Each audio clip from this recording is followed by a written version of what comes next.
Hello and welcome to another Plain Talk. I'm joined by the man known as WatchFlake, but surprisingly, his parents did not name him that. WatchFlake, what would you like me to call you during the interview?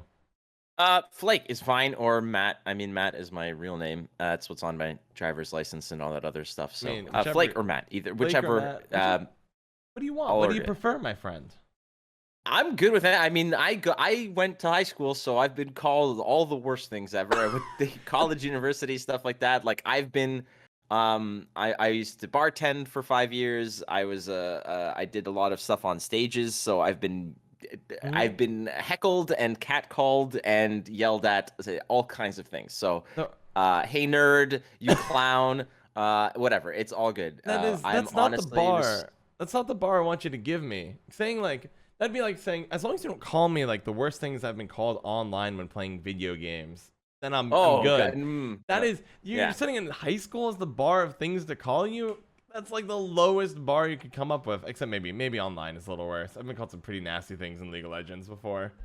Um, Well, that's the thing. It's like anything that won't get you banned from Overwatch. Like you can call me yeah, anything. Like that's the thing. But oh yeah, I've played enough Overwatch in I my love life Overwatch. where I know that based purely on the character I choose, I am probably XYZ racial slur according to Yeah, the you according to gotta. the internet. So I am. it doesn't make sense to me, but yeah. I love Overwatch because it's a game I've chosen to not become good at. Usually when I play a game, I try to get competitive and learn all the stuff. I've deliberately chose that decided that I'm gonna just perpetually be bad at Overwatch. I don't want to be good. I like the feeling of being like garbage. I like the feeling of occasionally things working out and I don't know why they worked out, but like half their team is dead, and I want to savor that. Oh, it's such a great game. And auto locking Widowmaker, knowing I'm gonna cause my whole team to lose the Oh. game, it is the best feeling in the world. I have no regrets. I think in the grand scheme of internet related like gaming bad things to call someone, you either call them Hanzo mains or Instalock widows, Oh and yeah. it's just like, and both of those are equally bad in the eyes of the community. But I know you're kind. I totally get it. Uh-huh. I play. I'm usually relegated to playing main tank, so I'm usually a Reinhardt, Mm-hmm. and it's a tough gig for Yep. sure. But when you have a good team around, you're like, I've gotten up to platinum as a Reinhardt, and I have a friend of mine who is he used to be like a grandmaster Uh-huh. Ana player, and he like when we play together, he's always just like purely disgusted at the level of players that I play with. He's like, you play with this crap? I'm like, but man, I'm like, I don't choose my players. I just queue as whatever, and I either get helped or I don't. And he's like, Yep. God, this is the worst thing ever. But yeah, that's basically it. I mean, that is the nature of games. All right. Let's focus on you for a second, Flake. Where Sure. you asked me to go out of my way to ask for a hard interview. You're like, don't pull any punches, and that's kind of hard to do in terms of. I mean, how many things am I gonna, really dig into you on? But I do have one in the long run. But we're gonna build up to that. So Sure. let's start with from what I could tell, your goal in life is to be a caster, and you love CCGs. You love card games in general. So let's build up to this future ambition by starting with when you found your first card game. Was it Star Okay. Wars? It was in fact. I would say that I started playing card games like CCGs as we all know them. Mm-hmm. Probably I was about 12 years old or so, and it's tough because I knew that Pokemon existed and it was just sort of Okay. hitting its stride. However, I never really got into it at that point. What I started with was I had Star Wars CCG cards. Uh huh. Just I randomly, I don't know how someone may have gotten them or given them to me, but the game was immensely complex. It is Mm-hmm. droves more complex than like Magic or something like that. And when I was that young, I couldn't necessarily grasp all the rules. Plus, I didn't have a big enough collection to make decks.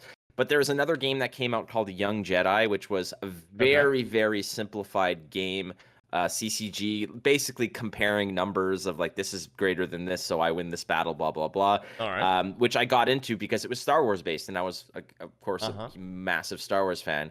And then as that became a little too easy for me, that's when I started really digging into Star Wars CCG by the now defunct Decipher Incorporated, which was the company that made my all-time favorite card games, which is Star Wars CCG and Lord of the Rings TCG. Two of the absolute best card games you will ever play in your entire life.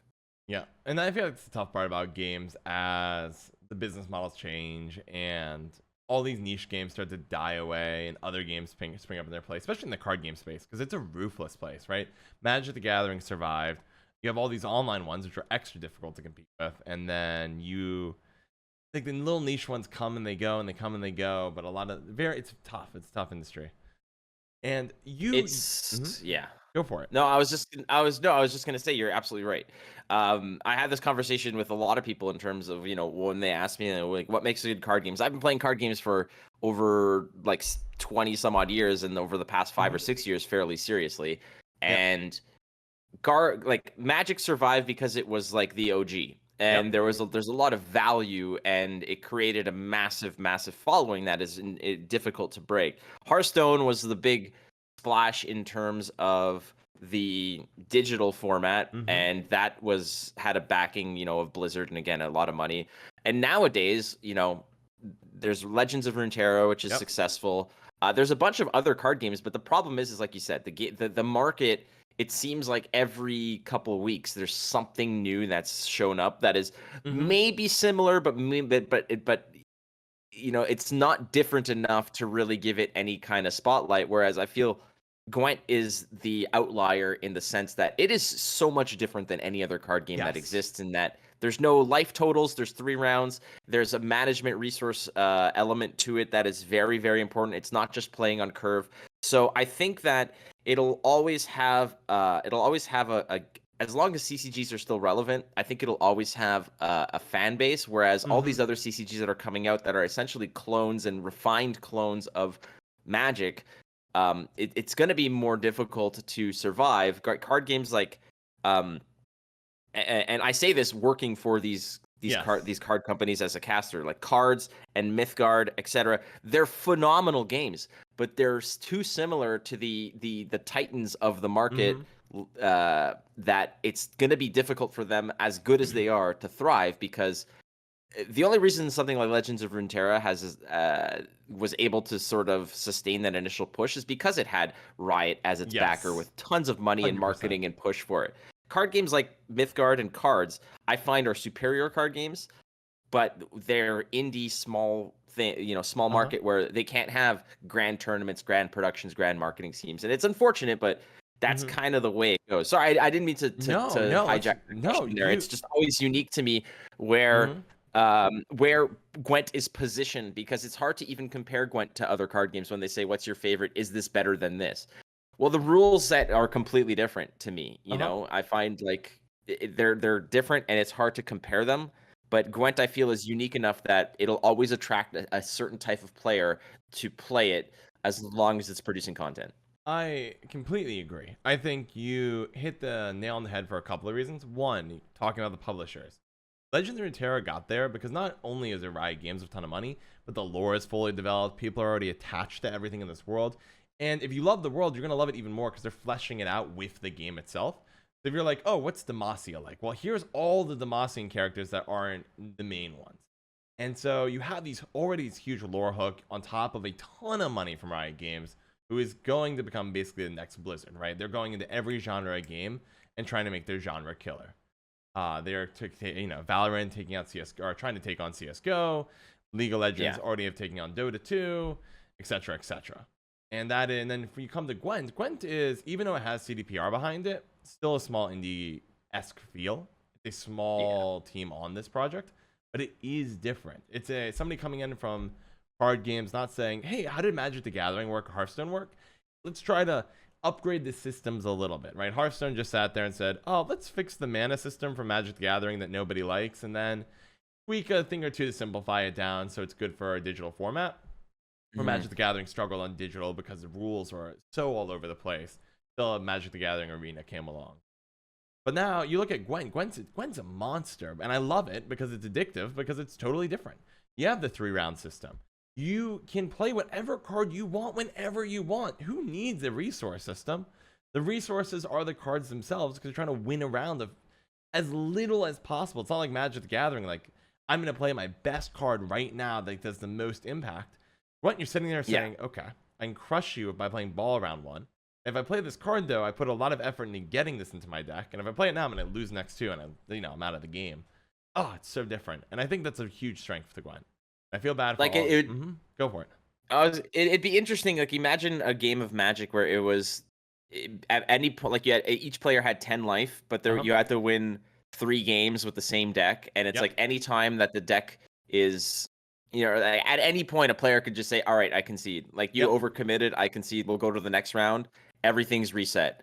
Like, that would be like the board is wiped, everything's off the table, and then that would be that would be fantastic. I think that would be very fascinating. But that's kind of the feel you get of, like you said, the resources are built into the cards themselves, in both the fact that you have to balance it from a deck building perspective with provisions, but also the fact that if I just want to dump my 5 strongest cards in round 1 and win it, I can probably feel that I'm not going to be winning round 3. Later on, because I've basically blown my load on 1 round, right? Exactly. So it's definitely niche, and it's tough for the casual player to just dive into, because the general rule set of the game, it's not like you go from Magic to Runeterra, like, okay, I know how combat works. I know what first strike or quick strike is. I know what life steal / life gain / whatever is. They're all essentially clones of each other to a degree, with like you said, refined rule sets. The best game will always be the more recent one, because they're going to take out all the garbage or all the little problematic issues from the previous one and go forward. That's why I like Mythgard so much, is because the mana system, the deck building and whatever, there's like no restrictions. You build whatever you want and you manage the mana the way that you want.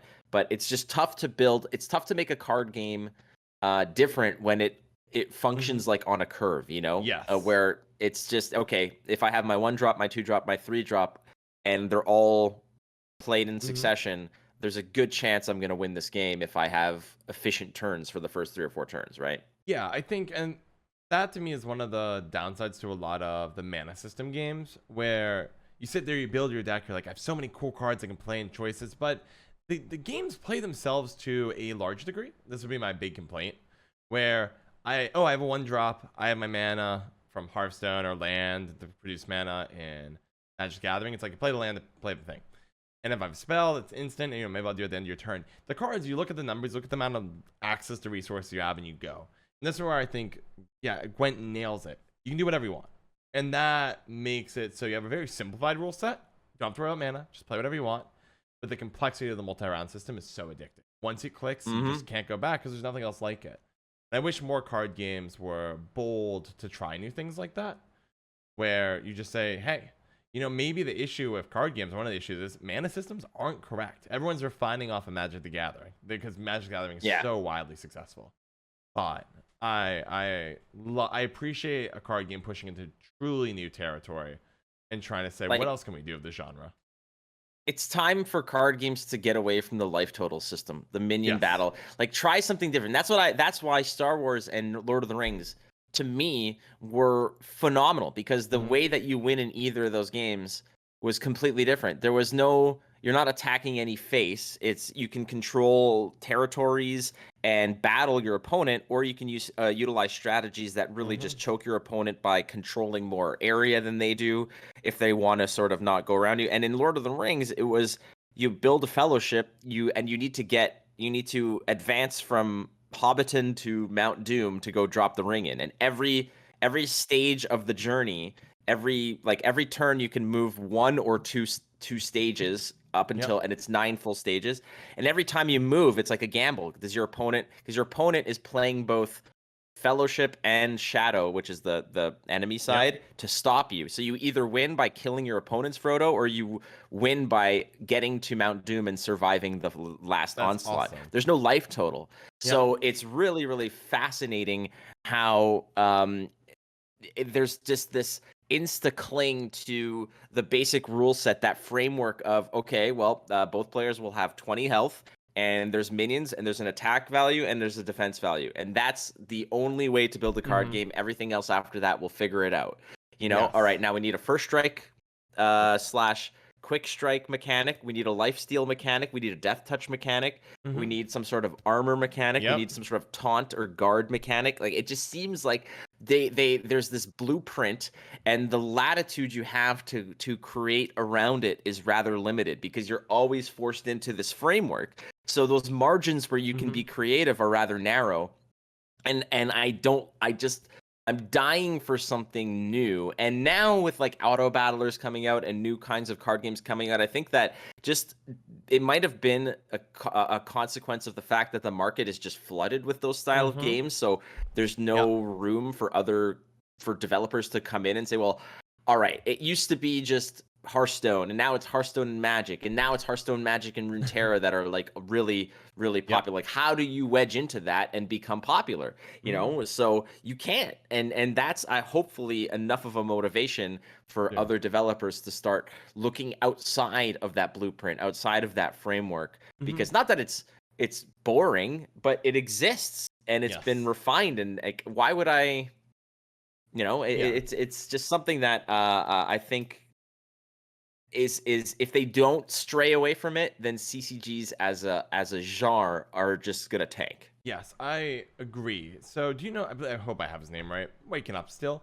Do you know Richard Branson, founder of like the Virgin Group? It's like Virgin Music. Yes. Yeah. So he one time decided to get into the cola industry, which sounds ridiculous, except you realize this guy does music, airplanes, space travel, like telecom, whatever you imagine, he'll try it. And he decided one time he really wanted to get into cola. So he sat down, got a bunch of engineers to make a better cola than Coca-Cola, right? That's the juggernaut you need to beat. And he did. He had a taste test, blind taste test. He was smoking Coca-Cola. So he goes in the push to try to knock off Coca-Cola and push them, I think, out of England was the starting point. And Coca-Cola crushed him. They basically told the supplier, like every market, if you want to run Virgin Cola, we're going to pull our product off your shelves and you need our product. And he got crushed. And his lesson there was, if I can't 10x the quality of a competitor that I'm in the industry I'm entering, I can't 10x them, it's not worth competing with. And I feel that a lot of card games are falling into that trap. They look at Magic the Gathering and say, aha, I can do something, a little better in Magic the Gathering. I have a better mana system. I can have better combat. I can have better cards. And there are more interesting ways to win in interaction. But if you're not going to 10x what Magic the Gathering can do, or have a shot at it, why are you even there? You're gonna go there. They have nearly unlimited resources. Hasbro is a multi-billion-dollar corporation, and right now their family jewel is Wizards of the Coast, specifically Magic the Gathering, and they will throw unlimited money at it to crush you, and they will crush you. So I feel bad for all these starting out games because they're coming in, they have the right idea. They're like, oh, I can make a better game. And they're right about that, but they're wrong about the quality level you can hit to take out something like a Magic the Gathering. Oh no, I was gonna say. So now the best strategy that I've heard is a game like Flesh and Blood. I don't know if you've ever played it or heard about it or whatever. So Flesh and Blood was introduced to me most recently by What's Up Woody, and it's called Flesh and Blood from like the developer's perspective because it's meant to only be an in-person game. Okay. Now the launch of this, which was recent, is a tough timing because of the fact that it's like all these LGSs are closed and stuff, so it's hard to actually get together. But now that things are opening up and whatnot, you could play it on Tabletop Simulator. But like I've played a couple games of it, and it's interesting. It does have a life total thing, but it's like two heroes that you equip, and the cards that you play are like the two players dueling each other for battle and damage and whatever. Right. But they have essentially said, we're not doing the digital genre. So we're going to not invest money in it. We're just going to invest money in the face-to-face. So we're going to take on Wizards of the Coast from a paper perspective, which in reality, I think is pretty damn... it's ambitious, but it's also smart because I don't think you're going to take on anything in a digital genre. Nope. But if you're taking on that more limited space, which is paper and such, you're starting off where players are not going to be as intimidated because the game is fairly new in a market where people are reluctant to buy Magic the Gathering paper products now because unless you're a whale and you're buying tons of cards, it's hard to be competitive with the cost of the game in That's paper. true. So most people are relegated to playing online because it's easier to build a collection and get bang for your buck there than it is to play in paper. And Mhm. not to mention the fluctuation of card prices, etc. You buy a card for $20 next week, it's 10. Mhm. 2 weeks down the line, it's $1. You feel like you got cheated. Whereas, Yes. you know, players will be more interested in this new game because Flesh and Blood is new. The card prices, even the best top performing cards, are not breaking the bank at hundreds of dollars. They're like Mhm. $20, and it's not the end of the world when like you can get a competitive deck for like $60, where if you want to play competitive Magic in standard, Hundreds. you're probably paying upwards of about 600 to $1,000 a year just to Right. maintain all Mhm. the best cards. Yeah, and I mean that's the nature of that Magic the Gathering format model, right? You only play it the last like 2 years of cards, or roughly 2 years of cards, and then next new set bumps off another set or series of sets, and all of a sudden, oh, there goes 20 cards in your deck. The new cards that added make another 20 cards you own completely useless because they needed the other cards that just left to be valuable, and then new cards are making other cards valuable, and it's this influx. But if you want to play competitive Magic the Gathering, you're kind of out of luck unless you want to put down hundreds of dollars every year just to keep up. Now, Yeah. paradoxically, I would say Magic the Gathering is moving away from the competitive scene, which Oh, I wanted to yeah. talk to you about because this, I feel, you asked for a hard interview, and this is where I wanted us to eventually go to. Yeah, man. We haven't even touched on your casting or their career there and your ambition there, and I can't wait to get there. But to get to what I feel like is the hard thing that I want to push you on and see what your thoughts are. You love card games. You're casting card games. You're casting Cards, Mythgard, Gwent, and you'll cast other card games, I'm sure, especially as they appear. You have your hands in all kinds of games. When I'm going through your Twitter feed, I'm like, oh, you played this card game, and you played that card game, and you played that card game. If it's a card game, you know of it, you've played it, and you potentially cast it. But paradoxically, we Yeah. just saw Magic the Gathering. They did a huge push into competitive, the biggest I've ever seen them do. Put $1 million prize pool up, tried to drum up a bunch of support, get into the esports side of things, which seems to be popping. Now they announced they're cutting back the entire scene. No more career professional players. Prize pool drops from 1 million to 250,000. A huge cut. Is there really a future in esports and casting in the competitive side for card games? For card games, I believe there is, Okay. because I think that there will always be a scene for it. Now, the thing about it is that prize pools getting cut, yeah, that hurts to a degree. First of all, I remember when that video came out. That video came out from Wizards of the Coast like a Mm-hmm. year and a half, 2 years ago, where they hyped it up as like, Yep.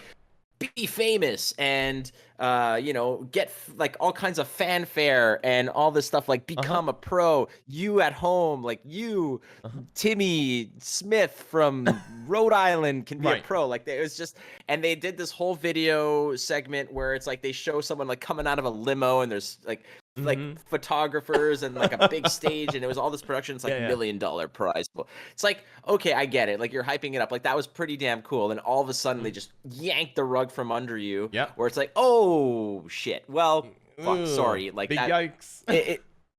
It was terrible for the people who have essentially, as odd as this sounds, like people, this is their much like there are people who make a living playing poker, people make a living being competitive in card games. This Magic Pro scene is not something that would just spawned out of thin air. Magic Pro scene has been around for decades. It's been a big deal where you used to have to go to a fucking location and play in a massive Swiss round tournament, place, get points to be on the Pro Tour, to go to the big tournaments.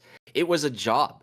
And the thing is, it's like you're cutting 75% of the prize pool. It's like now all that work is for 75% potentially less dollars that you can win. So that big prize that might have been, 50K is now, now it's like $7,000. It's like, well, I just went from like $50,000 prize for winning this tournament to like $7,000 or $10,000, which is a little bit annoying. But is there a future for it? I think there will be, because there's always going to be a market for card games. And for myself as a caster, I'm not necessarily as worried. If you want me to be completely honest with you, I get paid either way. Like I hate to Well, say it, like whether the prize pool for the event is 10,000, 50,000, or $1 million, I typically get the same paycheck no matter what the event is. And I appreciate that paycheck mhm, because it pays my rent and I love that and it's great. But there will always be a tournament scene. I just mhm, think that a you're gonna see a shift from Magic pros that may just decide, you know what, it might not be worthwhile for me to grind and win tournaments. It might be better for me to actually just start streaming and doing sponsorship deals mhm. and making my money that way. And it's going to turn into more so of this gigantic marketing circle jerk of Yes, I call it a circle jerk, I'm but with people you. are going to be leaning more towards that because all these big names and Magic has an enormous roster of Hall of Fame card players that Mhm, have basically said, well, fuck, what's the point? Like, if I'm going mhm. to work my ass off to maybe win a fraction of what I would have, I'd rather just sign a sponsorship deal with like tcgplayer.com Yes. and stream and make as much or more without the pressure. And I think you're right about that. You're gonna see a transit. If you're cutting prize support, you're gonna see a transition from all of these players who are truly dedicating huge portions of their lives to playing this game competitively. I don't think people imagine. This is not, I think, like esports. This is much more similar to old esports, where like, League of Legends now you got your $1 million paychecks and the team house. But back in the old days, it was put 5 guys into one hotel room because they have a tournament the next day, and the tournament's offering like 5K, and you're gonna do that. And Magic the Gathering has never gotten past that point where even for the previous prize support, and right before the $1 million one, anyways, it was get 4 top tier like Hall of Fame level players, put them in one hotel room. They're here to play the game. They're here to grind it out. That is going to go away.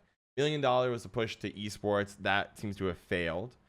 So you are going to see that, I think, the pivot of these top tier Hall of Fame legendary players move to content creation because that's where the money is going to be at. I completely agree. I do wonder, Yeah. though, from a caster perspective, the number of tournaments and how many casters are they going to be willing to hire? Are you afraid of those going down? I'm always afraid of that. Mm-hmm. And one of the most sobering things is realizing that, like, I went from like my professional career in the past, X amount of years, like 10 years, was I was a flair bartender for 5 years. Then I Okay. worked as a social media manager for a gigantic airline, and then I did streaming in this because this is what made me happy, right? Yep. So I went from making crap ton of money to making a crap ton of money to doing this for not much money. Yep. So I feel like that. but the difference is waking up every morning being absolutely happy and thrilled to do what you do. And that is something that I have in my grizzled years of Mm-hmm. being 35 years old, in my short yet experienced life, I have realized that is something that you can't like I wouldn't Mm-hmm. stop doing what I'm doing unless someone threw like a 6-figure salary at me somewhere. Like, but just Yeah. doesn't happen. Nonetheless, am I worried about it? Yeah, because every year around December, January, I have to wait for word from CDPR to say, all right, Mm-hmm. we're doing another season of esports. And it's like, Ah. hallelujah, I can pay rent for another year, assuming they still like me and assuming Yep. I don't get fired. So it's that's part of why you have to constantly be mixed up in other things. I can't be a one-trick pony because if Yep. that pony that I'm riding decides to just become glue, I am fucked because I have nothing else to help me out here. I am very responsible with my money. I'm very responsible with my spending, etc. Because I know that at the drop of a hat, Mm-hmm. they could just pull the plug on anything, much like you saw with Magic. It's like, ah, fuck it, we're Yes. just pulling 75% of the funding away, which probably means less tournaments as well, which means less Yes. casting jobs. So I am very well aware of that, but there's always this 6 to 8 week period at the Mm. after Gwent Masters where I am just like, okay, Yep. Is and it gonna happen like I again? gotta. That's it. It's like we're eating ramen until I get that email. So that's kind of how that goes. But Am I worried that there's going to be less tournaments? Of course I am. Mhm. And every time there's a new expansion announced with Gwent, like I'm in Mhm. constant communication with the developer team and stuff like that. I see a lot of stuff that's coming up. I'm always excited, even though I Yep. can't talk about the stuff, but it's always good for me to Mhm. know that there's still content coming because content maintains and grows the game. It's one Yes. of those things where there's no plateauing, and it's always increase or decline. There's Uh-huh. rarely this position where it's like, well, the player base is just going to stay. If we don't release anything new, it's just going to Uh-huh. stay the same. No, it's going No. to constantly fall off. You have to be producing new things. Mhm. So the fact that Gwent is still doing things is great, and the fact that these other games that I work with, which I love. Again, I wouldn't cast a game if I wasn't passionate about Yes. it. But the fact that they're releasing stuff as well is always a good sign. I think that the Mhm. genre itself will always be relevant. It'll always have a following. But like you said, it's tough. I think CCGs as an esport had its zenith a while ago. Mhm. Um, but Yeah. it's still strong, but it'll never be as strong as when something like a Hearthstone tournament would pull in 100,000 viewers. Like that's just not what happens anymore. Yes. And I mean, I think it's also a one of the reasons that CCGs have such a weakness when it comes to esports is the accessibility factor. If I want to go play Fortnite, I believe Fortnite's free. I just download it and I'm off I go. They'll go, I'll buy a skin and give them 10 bucks. That'll call it a day. League of Legends, free. Dota 2, free. CCGs, hundreds of dollars. Even Gwent, as much as I love to say it, if you want to get competitive and have a competitive deck for 30 days, right, before the next bounce pack, you probably need $50 into the game, buy a bunch of kegs, mill a bunch of cards, get your deck. That's really low as far as CCGs goes, but it's unbelievably high. Saying 60 bucks for a competitive deck is astronomical compared to free for Fortnite. Like Fortnite, you go, Yes. you have the exact same equipment as everybody else. You can drop to any location you want. You can find any random chest you want. You get any gun you want that might pop out of that chest. But it is very, very, very different for CCGs, and it'll always be a huge burden on the competitive side. With that said, you know this, right? You're obviously immersed in the CCG space. Would you ever cast Yeah. another genre? Mm-hmm. Would I ever cast another? Sorry. Genre, another type of game. The games that are I more. actually have. I Ooh, tell have. me, tell I've me more. done yeah, so I did a season. I live in Toronto, so in the Okay. province of Ontario there was an Ontario Esports League that ran a Overwatch tournament. Oh. So I cast Overwatch for several events, about like 5 or 6 Mm-hmm. events. The problem was it's like it was a very small operation, so I had to produce as well while I was casting, so I had to maintain and manage 12 different player cams while Whoa. casting the action, Okay, and that's hard. all the it yeah, That's it actually was insane. absolutely insane. It was a blast, don't Uh-huh. get me wrong, but it's completely two different things. Mm-hmm. I would love to do it again because I still play Overwatch to this day, Nice. and Great I game. adored casting it. It Mm-hmm. was so much fun. And but I'm telling you, the I think I talk a lot, and when you cast Overwatch, you just have to full throttle hyperdrive that shit because Yes. if you're not keeping track of absolutely everything that's going on and converting it through that gray matter Mm-hmm. out your fucking talk face, out of your Yep. big yip into the microphone at a coherent yet manageable but fast enough pace to describe everything going on, because there's a reaper up there that's setting up a death blossom. Meanwhile, there's a Yep. flank coming from the widow to take out the support line. The Reinhardt's shield is struggling while the Mei is Mm-hmm. about to freaking ult on you, and you have Moira in the back that's just ready to coalesce on you. And it's like you have to make sure that you're keeping track of Mm-hmm. all of this shit. And Yep. it's so exhilarating, but it's the most exhausting experience I've ever had. Yeah, no, and it's again that huge difference in genre, right? A 6 versus 6 person shooter where everybody has high impact. Like every character in that game, no matter who you are, is gonna have an impact on the team fight at any moment, and it's gonna be everyone's setting up to be as impactful as possible. Versus CCGs, right? You get 60 seconds to think about which card you play in your different line of plays. And Gwent's already at like the peak of complexity for casting that. Because Magic the Gathering, it's like, oh, they have 5 mana. They have one card that costs 5 mana. Everything else costs 6 or 7. The question is, do they play that card or not? You can talk about that. For Gwent, it's okay. They have 6 cards they can play. How much do they want to commit into the round? What's the matchup look like? What line of play do I think they're going to go? That's really more complex. But Overwatch is in like League of Legends, Overwatch in particular, but League of Legends, Dota 2, there's a lot of things going on. A lot of players acting independently from each other, each trying to set something up. You have to figure out what you need to call, what you need to say to make sure, if you don't call the Reaper setting up the flank that's going to kill the enemy team, because you focused on a different player, all of a sudden a big play is going to happen. You won't have alerted the audience to it. It's a lot of pressure. And then having to produce as well during that smaller tournament is nuts. That's insane.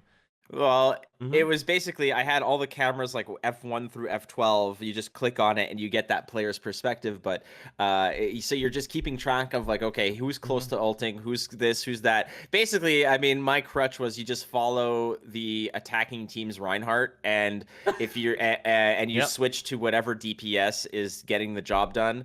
And if the Moira ults, you just keep track of the Moira, and you just got to keep track of all the ults. And as soon as you hear the cue that they're ulting, you just switch cameras to it. But yeah, it was a freaking nightmare, but it was a lot of fun. Don't get me wrong. But yeah, I have never been tested from a broadcast perspective like I had on that. And like you said, I was doing it all, and the chat, again, that's the other thing, is like Twitch chat just doesn't care about any of the details. It's just whatever I see, they assume there's like a 20-person team producing things. It was literally me doing this like crazy and trying to figure out, like, if I could have done like a bump of cocaine would have certainly improved that broadcast. Though I'm not saying that that's what I do. I'm just saying that that's the kind of razor like Oh, for sure. Stockbroker type of focus I need to get through that nonsense. So I guess my question is, will CCGs are disadvantaged when it comes to an esports side and the casting side. You're getting to December each year. You're stressing out about, will CDPR say, we're going to launch another Master Series? And that's once again back up in the air. And you're going to approach December as a couple months away? 4 or 5, then you begin the waiting game and you try to sit there and say, all right, are you going to offer the same price support, same incentives, same structure? Are there going to be less tournaments? Because they can also offer all the same stuff and say, we're going to do 1 less open, or adjust it so there's 4 less tournaments. Whatever they do and directly impacts your financial future. You've done Overwatch. Do you think you're going to continue to broaden out to other games like Overwatch, or maybe even more successful card games? Like Magic the Gathering will still probably have a bigger esports scene than Gwent. Hearthstone's probably the most successful. Legends of Runeterra is wildly successful. Will not surprise me if over the next 5 years it becomes the juggernaut as an esports. Will you broaden out further? Like, what does your future career path look like? CCG space or casting space specifically? Like, casting CCGs in general is just amazing. The fact that I get to do it for Gwent on their official broadcast is I know this sounds cliche, but it's a dream come true to be able to cast and broadcast a game that I am so passionate about. I played Gwent for years before they gave me a shake at playing or broadcasting for them. So like, this is not just a paycheck for me. This is something where it's like, I am so into this, and I know how lucky I am. Like, I am not I'm not completely oblivious to the fact that I have an opportunity that dozens and dozens of others are both qualified for and want to do. So that keeps me on my toes to be the best that I can possibly be. I'm immensely lucky to be able to cast with someone like Shinmiri, who is just brilliant. Not just an excellent card player, but somebody who I am ecstatic that I have developed an instant chemistry with, because him and I, we had limited time interacting in the past at other events, but the fact that we're casting together and it just immediately clicked was great. Do I want to cast other things? What a lot of people don't know is that my initial push a while ago, I mean, I was trying to get onto the Magic's like Wizards Magic casting team ages ago. Wow. I would cast smaller tournaments with Alias V, who's now on their casting team. Her and I were, before we were both hired by our respective companies or whatever. We did some Magic stuff together, and she got hired, and I'm now with CDPR doing that stuff in other games. I would love to cast Magic. I Yep. have casted Magic in smaller tournaments and such, and it's something that I would adore doing because I love that game and I really enjoy that game. I love so many card games, and that's one of the things that it's hard for, some of these, you know, Mhm. eh, there's always somebody on the internet who's going to be like, oh, he's playing this game, he must, what a Yeah. sellout or whatever, this or that. It's like, people need to understand that it's okay to like multiple things, Really? You don't like, say.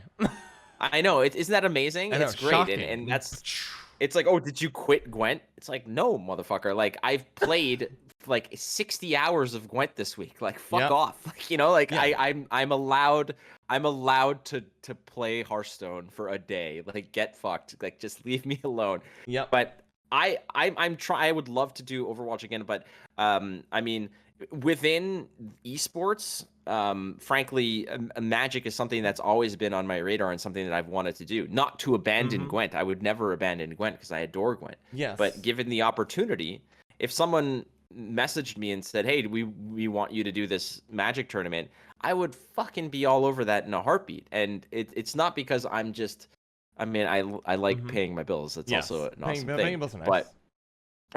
But it's just something that I adore doing. I did this for free. I casted for free for years before somebody was like, maybe we should pay him. And it's like, Yes. woohoo, Right. great, awesome. And this is that difference of chasing a dream versus like a regular job. You could be making significantly more money being a social media manager at an airline, doing this or that, working up the traditional career path, but you realize, you know what, this isn't for me. I want to be happy. This is what makes me happy. I'm going to take on all of this risk for low pay, sometimes casting tournaments for free on the shot, and I have to be careful with my money, but for the return, the benefit is so high of personal happiness, satisfaction of what I do, knowing I'm helping grow things I love, sharing the passion of these competitive scenes with the viewers. Like, I have a lot of respect for that. Makes a lot of sense to me. So I appreciate that. No, you're well. I relate on a personal level because I used to work in finance. I worked at a tech startup before that, and I quit to go say, you know what, I'm gonna go. I saved a bunch of money. Go spend 2 years YOLOing it, seeing if I can go do something that would make me much more happy and build that into something. Yeah. Before I run out of money. So it's a game. If I may, Uh-huh. it's gonna be tough because that's what I did. I basically, while I was at this airline, eventually I was just like, well, let me try streaming. So I would work in my 8-9 hour day, go home, eat for half an hour, and then stream every night for 3 hours. Yep. So my entire day was wake up, work, home, eat, work, stream, sleep for every single day. I streamed about 6 to 7 days a week and had no social life. I did that for a year or two before I got my first opportunity to. That's when we did the Wild Hunt tournaments in Philadelphia, and that's when I hosted that, and that's when I got noticed by CDPR, where they offered me a hosting opportunity at one of their events. But like, if I may, it's you have to. And I know that you know this because you're doing it right now, but happiness is something that you can't really put a price tag on. Yes. And the exchange rate of waking up happy every morning or making six figures or doing whatever, it's not as clean cut as you'd think it is for some. And people can think of like, well, wouldn't you be happier making $100,000 and not having to worry about this kind of stuff? And frankly, no, because I did that and I woke up every fucking day miserable and good at my job and being paid well with great benefits, but I woke up hating my fucking life. And that is something that I refuse to succumb to. And I am lucky enough that I was able to work hard through it, to persevere and pay my dues, quote unquote.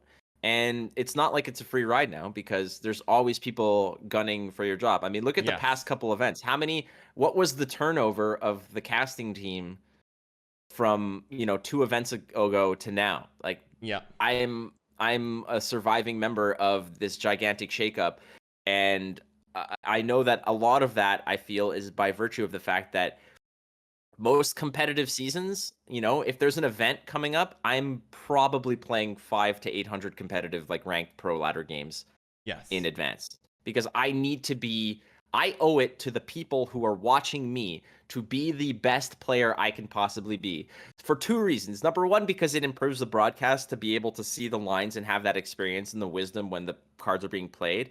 But on a personal level, when someone's flaming you on Twitter or on Reddit saying that you don't play the game, I can go onto the ladder and say, well, I'm ranked 165th right now, and Mm-hmm. I don't even see where the fuck you are. So there's a good chance you are not one of those 164 players who are better than me. So Yes. suck a high hard one. Credibility. Like, that's, to me, the personal vindication when it comes to that. But again, I know that my job is one that's highly coveted. It's one that a lot of people want, and some probably deserve.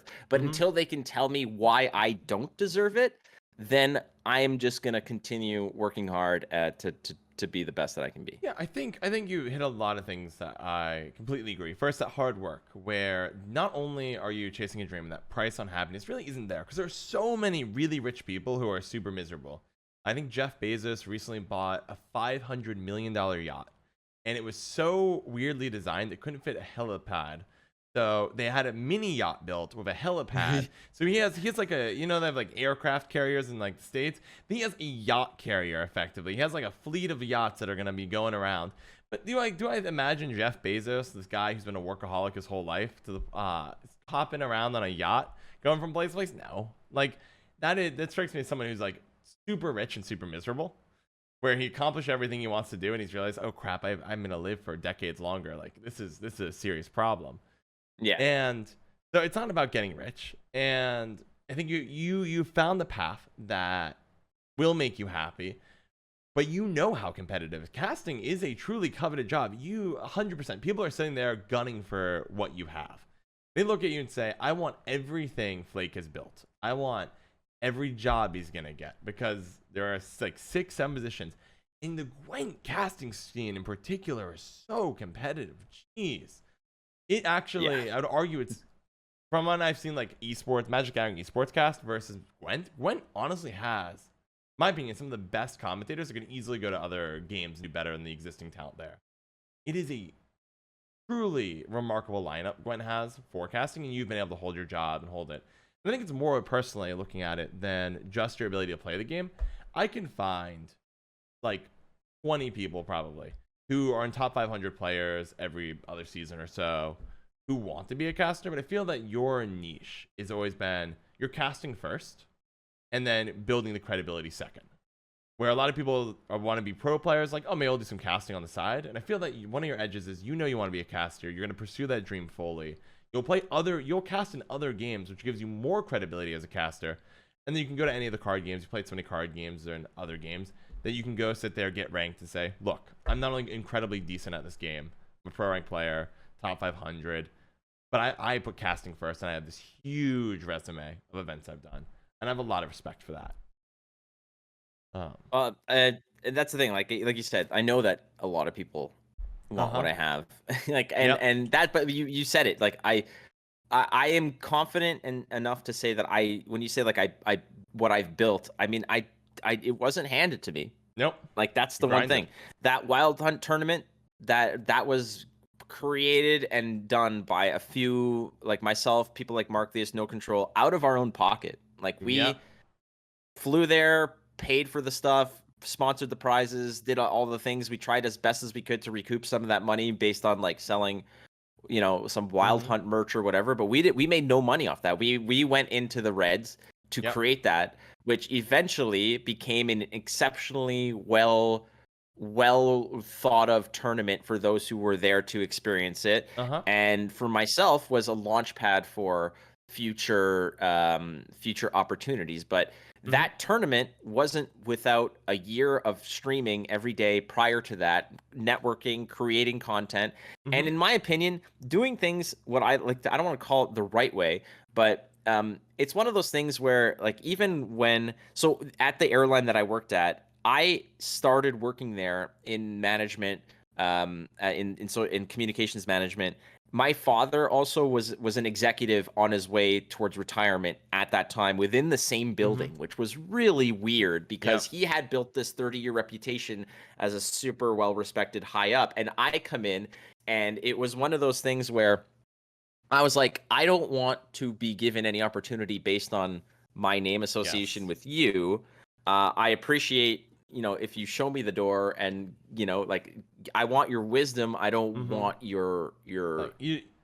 hand holding, right? Yeah. And Not a some of that family wisdom I thing. got Hmm. was do things the right way. There's no don't you do not lift yourself up by pushing someone else down. Yes. It's so the one way that I've been very adamant about doing things is not it's think that shitting on someone else is going to make you look better. Yes.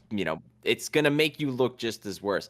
So I know out there that some people think that the best way to improve their own outlook is to make other people look bad and this and that. And that's one thing that I've never wanted to do. Hmm. And I don't like to get into those pissing matches with where it's like, well, this person said this about you. Cool. I don't care. Like Hmm. that's all good for me. And I hope that they have a great day. Like, like things like Yes. You that. have better things to I do. mean, are there people in the Gwent community that I don't have a particularly fond outlook of? Yeah, there's a few, Oh, but I it's don't very let that directed at occupy me. my Sorry, Karen. it's no, absolutely. I would not. Here's the thing. If I don't have any respect for you, if you do things that I do not agree with, I Yep. would not collaborate with you at all. Well, I So, appreciate I mean, that. unless there's skeletons in your closet I don't know about, but like you can, I mean, if you go through content that I've produced or things that I've been associated with, Hmm. I mean, there you'll see notable names that are not included. It's because I don't want to be associated with some of these people because of things that they've done. And Yes. I mean, I don't want to get into that because that's a No. rabbit hole. I don't want to. I think That's not though. my place to talk about. Yeah. I think. But that, Mhm. yeah. Sorry, go ahead. I was just gonna say, I think the lesson you're hitting is a good one for anyone, whether you're going down a casting route, whether you're an entrepreneur, whether you're in the workforce, having a career, or just being a person, where it is a lot wiser to just avoid people you don't want to associate with, but don't badmouth them, and work your Yeah. way up and be associating yourself with the people you really respect. Because those people who you respect will also ideally be people who find success, but based on their merit. If I respect you, you probably have something going for you, and you'll probably find success because of it. And so I it's was mhm, a long time ago. I was given some really good advice from a friend of mine who said, "You are the average of the people people you're that you associating. associate with." Yep, So if classic. you prune out all the bad stuff, if you don't associate it, you are surrounded by more positivity that lifts you up as well. So Hmm. I'm not there. At the same time, if I'm shit talking other people, that just brings down the people I'm around with as well, because then they Yes. might not want to associate with me, and stuff Hmm. like that. But at the same time, it's not that I'm out to get anybody, because I don't care and have enough time or mental capacity to just devote to shitting on someone. Hmm. But like there's just a lot of that kind of stuff that I feel goes around that is eh, I get that it's like it's I don't know, it's very clickbaity, and it's very attractive from a Okay. viewer perspective to be like, oh, check out this clip or this video of this person saying Hmm. bad things about XYZ. Like, I get it, but that's not the way that I want to approach things, and that doesn't it's a flash in the pan.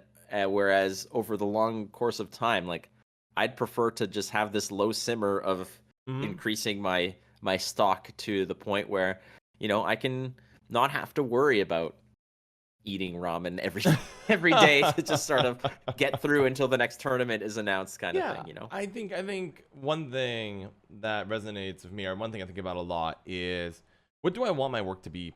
Period. If my work, even though I get more views, if I were to say this person's garbage, or this person's a terrible streamer, or complain on Reddit about this or that, I might get a lot of likes, might get a lot of reactions, maybe my YouTube channel grows faster, but do I really want to say at the end of my day, look back 30 years, like, oh, that's what I built my life on? No. I want I want to make sure when at the end of the day, when we all end up in the dirt, But depending on your different religious beliefs, you might go to heaven, you might be reincarnated, you might not do anything, you might just go out of existence. It doesn't really matter, but there's gonna be a moment I have to look back on what I've done. And if my existence, my success is built on just crapping on other people and trying to tear them down, like that doesn't really feel right to me. I want to have a positive impact as much as I can on the things I care about.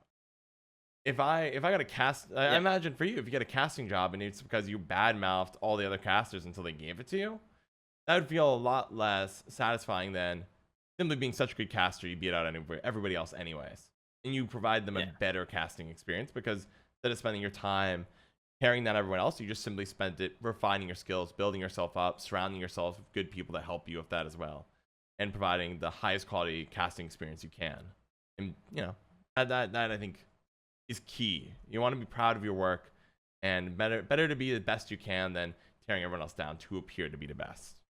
Well, I've always thought, like, again, I'm always under constant scrutiny because of the fact that I have this coveted position, and again, I'm fully aware of the fact that there's like this crosshair on my back because of the fact that, well, there's a lot of people who want this job, and there's a lot of people who can do it very well as well. But I always just relegate to the fact, like, okay, you want this job, why don't you have it? Yes, go get it. Come at, like, this sounds so juvenile, but it's like, come at me, bro, kind of style. Exactly. That's it. Tell me why I don't deserve it, and then we'll go. Like, sit next to me. Let's cast the tournament. Let's do this. Like, I am not here to show you up. I'm here to make the broadcast professional, good, and entertaining. So as soon as it becomes a matter of I'm better than you, that doesn't matter. I hope you're better than me because that makes the broadcast better than it was prior. Like Shinmiri is an excellent broadcaster. I'm glad I'm with him. And there are games where, or matches or casting that we do together where he outshines me because he's just that good. And there are certain rounds or whatever where I might outshine him in certain regards. We have our strengths and weaknesses, but it's not a competition because we both know that it's the broadcast, the entertainment, the package, the product that we're producing here that makes sense. That is the prime importance. So when people are like, I could do a better job than him, okay, but why aren't you? Like, that's the other thing. It's just one of those fucking things. Like, prove it. And I think one thing that speaks a lot about your character is you went to help like create a tournament to cast it to use as a launch pad. And this is where I find a lot of people miss opportunities that want to compete for coveted jobs. If you want a passion job, a job that everybody wants, sometimes you're not going to get the casting job. You have to make your own tournament to get the casting job, and you get that because you built the tournament too. You're like, oh yeah, I put together all the players, I put together the prizes. And I happen to be the caster? Yeah, because I paid for everything. This tournament is my tournament, and I can show, like, if I'm not going to get the opportunity to prove myself, I'll create the opportunity, and then people just see it and be like, oh, yeah, we definitely want that guy at my tournament. Because not only did he build the whole tournament, his casting was great. And then propel from there. And that's something you do so well because you're willing to cast other games. So when you sit down and reapply to CDPR every year, like, oh, thank God they have a pro scene. Now we have to go for the am I going to be on the next casting desk?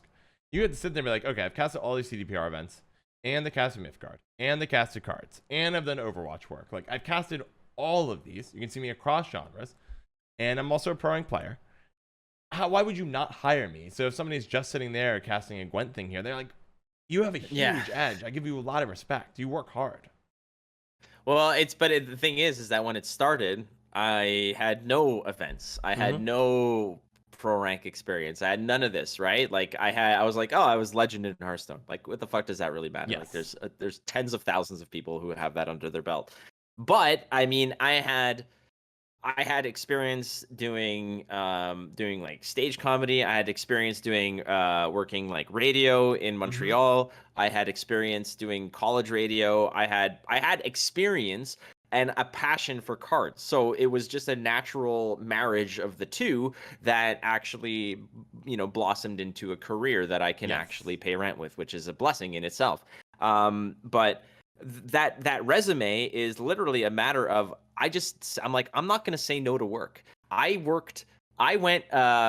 traveled across several states in the US to do to host to the host of a League of Legends high school championship tournament series. Okay. And I knew nothing about League of Legends, but I studied and I played and I Figured it out. I met the casters and we went out for dinner, and I was like, tell me everything you know about this game. Like, let me. Yep. And again, it's another feather in my cap to say, here's another genre, here's another game that I did well, and again, but like, that's the other thing. I to me, broadcasting is like my Passion? career ambition. Okay. The fact that I get to do it with something that I'm passionate about is amazing. Sports radio was where I first like fell in love with being able to have this whole broadcast scene, and as a career, I just adored it. And that's still something that I'm hoping to get into, is traditional Sports. AM talk radio kind of stuff, but it's difficult. You just need to have a resume to support it, and unfortunately, esports is not as respected right now as Yeah, but some might suspect. I feel like it's almost in many, you can view it as, okay, traditional sports, I get it. They're a lot bigger. They have the radios. It's a classic, right? But esports, ironically, is growing at a wicked fast pace, while a lot of sports are actually falling in viewership. You could view it as a negative, but you could also view it as you're well positioned to catch that next wave. Now, what game will that look like? I don't know. It'll probably be some kind of rotating thing where Valorant appears. Here's an esport, and Blizzard comes out of nowhere with a whole new genre, and then boom, Blizzard has another huge esport. This wave of going from each to each, but eventually those I feel that those games on a resume will someday command the respect. It might take 15 years, but it's going to be tough when you're 30. If I was 34, 35 to get 35. Yeah. It's going to still be tough to get a coveted broadcasting position talking about traditional sports, because that's been a coveted job for decades. Esports is already competitive as a casting position. It's been around for a decade. That's night and day. And so I feel that if your goal is to end up on traditional sports, you can definitely do that starting with esports. In many ways, starting with esports is almost better because it gets you casting jobs where you would never get a shot in traditional sports. It's not easy. No, like, it's not just easy. I completely am aware of the fact that it's like, I've applied to a dozen different radio stations in within a 200-mile radius of where I live. Okay. And the responses I got were always, well, we need somebody with experience, and unfortunately what you've done is not broadcast experience. I'm like, all right, like, like, how many people are listening to your radio station at any given time? I had 30 or 40,000 people watching me do this. How many people are listening to the fucking weather report that I'm applying for? From the midnight to 4 a.m. shift, like, that's what I'm applying for.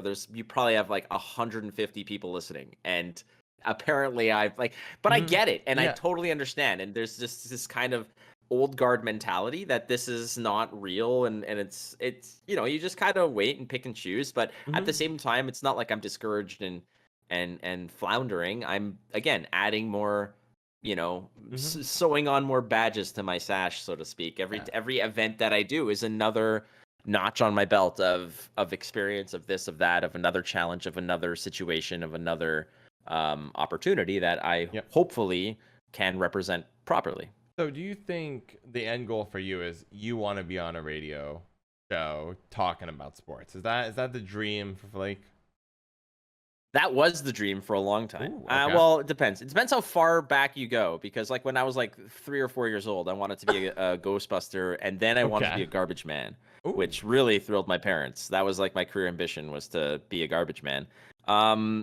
But in reality, I mean, that's the pipe dream. That is still that beautiful, at the end of the road. That's where I want to live the rest of my life, because I understand, like, I know I'm not silly. I know I'm already, quote unquote, like a grizzled vet when it comes to this genre. I'm 35 years old. If this is like, it's just funny to watch. Like, I'm a big hockey fan, and like listening to analysts talk about how, like, oh, he's one of the older players, like he's at the end of his rope, he's 35. It's like, fuck off, really? Like, that's it? That's the career? Like, but in sports radio, it's a different story, because you can go in your 60s and 70s and whatever. Like, one of my heroes is Vin Scully, who broadcaster for the Dodgers for so many decades, and just a consummate professional.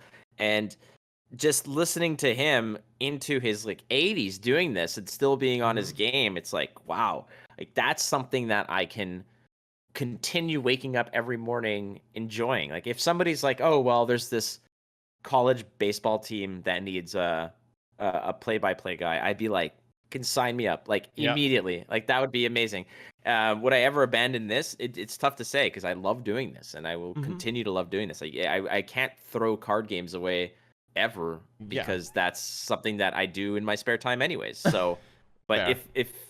but I will constantly be striving to fulfill that dream, which is, sports talk radio or even talk radio in general. I'm just not a big fan of that whole thing because discussing current events is kind of overdone. Whereas I feel like sports, there's always a game, an event, a stat, this, that, Yes. to a debate that you can talk about. So Yeah, there's something about that 24 hours news cycle, which it doesn't feel like it should be 24 hours, and everyone's saying the same few things that happened today, but really, how impactful are they?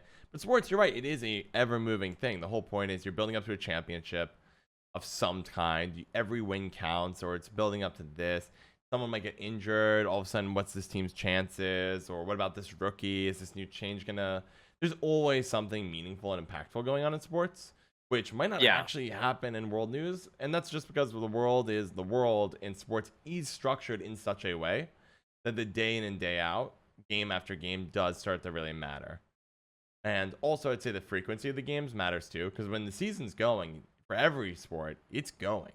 There is game after game after game after game. There's plenty of things to talk about. yeah, That's a little different for esports, right? Esports are a little bit slower. Like League of Legends might be one that I look at and say, okay, at least they have a whole tournament structure similar to traditional sports.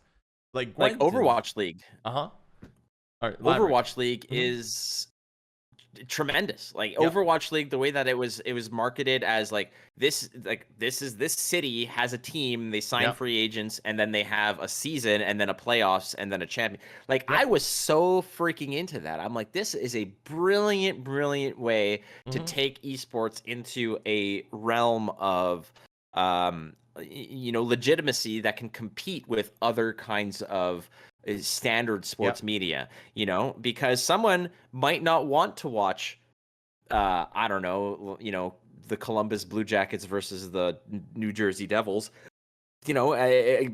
especially if it's like, oh well, the Toronto Defiant are playing the I don't know what other teams are out there for, it's all good. It's all right. I forgot some of the names, but like the Florida Mayhem or something. Perfect. It's like, oh well, like that actually seems like a more interesting thing to watch, and that is the way that they kind of marketed that and made that happen was pretty damn cool, because I found that production and the way that they evolved it to be more of an ESPN style production was beautiful. Like to sort of cross-pollinate that brand and that style of presentation into the esports media, I thought that was really good. So I do think that there's definitely opportunity there, and that's another thing I would totally be all over for sure. Yeah, let's dive into that a bit more, because that's been a very interesting debate in the esports world, where esports call themselves esports, trying to get that credibility from traditional sports, and every different, esport took their own risks and chances in how they structure their leagues, how stable it is. Maybe do a more tournament-based system. For some, you have league systems for League of Legends, but they don't have cities attached to them. Everybody's out in California for like the North American LCS, and once a year, each of the different regions of the world competes against each other. Then Overwatch really went the furthest, right? They're like, this is a city. We're gonna take an esports team, or an organization. They'll buy a spot, but that city is gonna be theirs. They're gonna have a very standard name that's going to be just like traditional sports, and you're going to represent that city. Do you feel that that is a better direction for most esports to go, trying to tie themselves to cities and that more traditional marketing? Or do you think you're losing something there that should set esports apart? I think that is a very appropriate way to take it, because as soon as that, it's different, because in card games, you have quote unquote teams, but the people playing is one versus one. So there's no team dynamic, and it's not like you're Team Mhm. Aretusa, Team Leviathan Gaming, Bandit Gang, whatever. Yep. They're not like associated to any particular region or area. It's just players that come together as to help prepare Yes. themselves or create content or discuss whatever.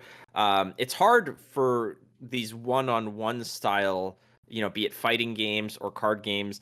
As soon as there's any type of team dynamic, be it Overwatch or Mhm. Valorant or whatever.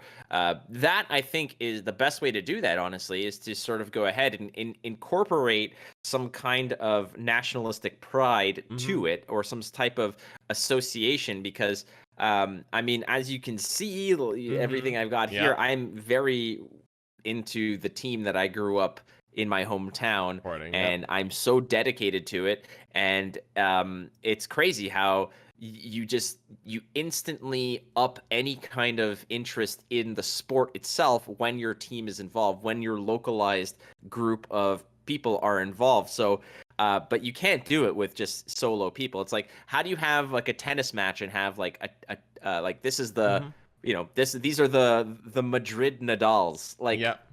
that doesn't make sense, right? Like, it just doesn't make sense. You need some sort of team. So something like Valorant, those kinds of any kind of team based one-on-one, Mhm. Halo or whatever, I would be all over that. I think it's a great direction to go. Mhm. Not only from a perspective of generating interest, but revenue for the company as well would probably go up as you're selling tickets to events and you have people buying merch and Yep. yada yada yada. So Do you ever worry about that, the esports scene, where a lot of these teams are not financially sustainable? It's really just hedge funds throwing money at your Cloud9s, 100 Thieves. Like even the big, like those are two of the biggest names. I don't think either of them are profitable yet. The 100 Thieves would not surprise me if they're close. I think TSM might be, um but there's the profitability in esports has got to be. I don't know. I find it to be a little sus. A little sus. they're Hmm. they're very associated with like these big money type corporations and whatnot. I mean, I feel like a lot of the money being made is more so in the developer or the production companies that put on these events. The Hmm. teams themselves, they'll nail sponsorships and such like that, of course. But like you'll have a Cloud9 or Liquid or whatever, and they'll get money from their associations with sponsors that advertise with them and whatnot. I'm sure Hmm. they get paid money, and then what they do with that money, whether it's to pay the Yep. players that are wear their colors, like that's part of it. I mean, it's tough, and I get it because I know that there's a lot of teams that exist in many card games, and specifically that don't pay the people that represent them. And I get it. It's because they're not pulling in much cash and they can't afford to do that. So profitability is always going to be an issue. Um, I can see teams associated with like, the thing about it is like, I don't know whether these teams are Overwatch teams owned by Blizzard and they're just injected into different Kinda. cities. I think the way they do it, I now Overwatch is not the one I know best. The one I know best is League of Legends. But usually how you do it is you get the developer, and the developer has a franchise league. They sell the spots to the teams, but they usually retain enough control that if like a team is really botching it, they can just kick them out. Yeah. But so there's a lot of shackling to the developer. Like Blizzard has a lot of control. Same with Riot Games. They'll issue fines, kick people out if it's really bad. I know in League of Legends there was a big one back in the day involving a team called Echo Fox that it got really messy. There was a lot of drama, and eventually Echo Fox was pushed to sell their spot and get replaced by a team called Evil Geniuses, which is more of a classic name in the esports world. But Right. it's yeah, it's a really weird, it's a really interesting industry. It's all still on the cutting edge and budding, even though esports has been around for a long time, but long gone are the days of just StarCraft, Brood War, and going from there to evolving to all these different games, your Call of Duties, Counter Strikes, Valorants, League of Legends, Dota 2s, Overwatch, etc. It's come a long way, and it's fascinating. And I do worry though about the sustainability of some of these player prices and how much teams are spending when they're putting down their $20 million compounds, their $6 million star player.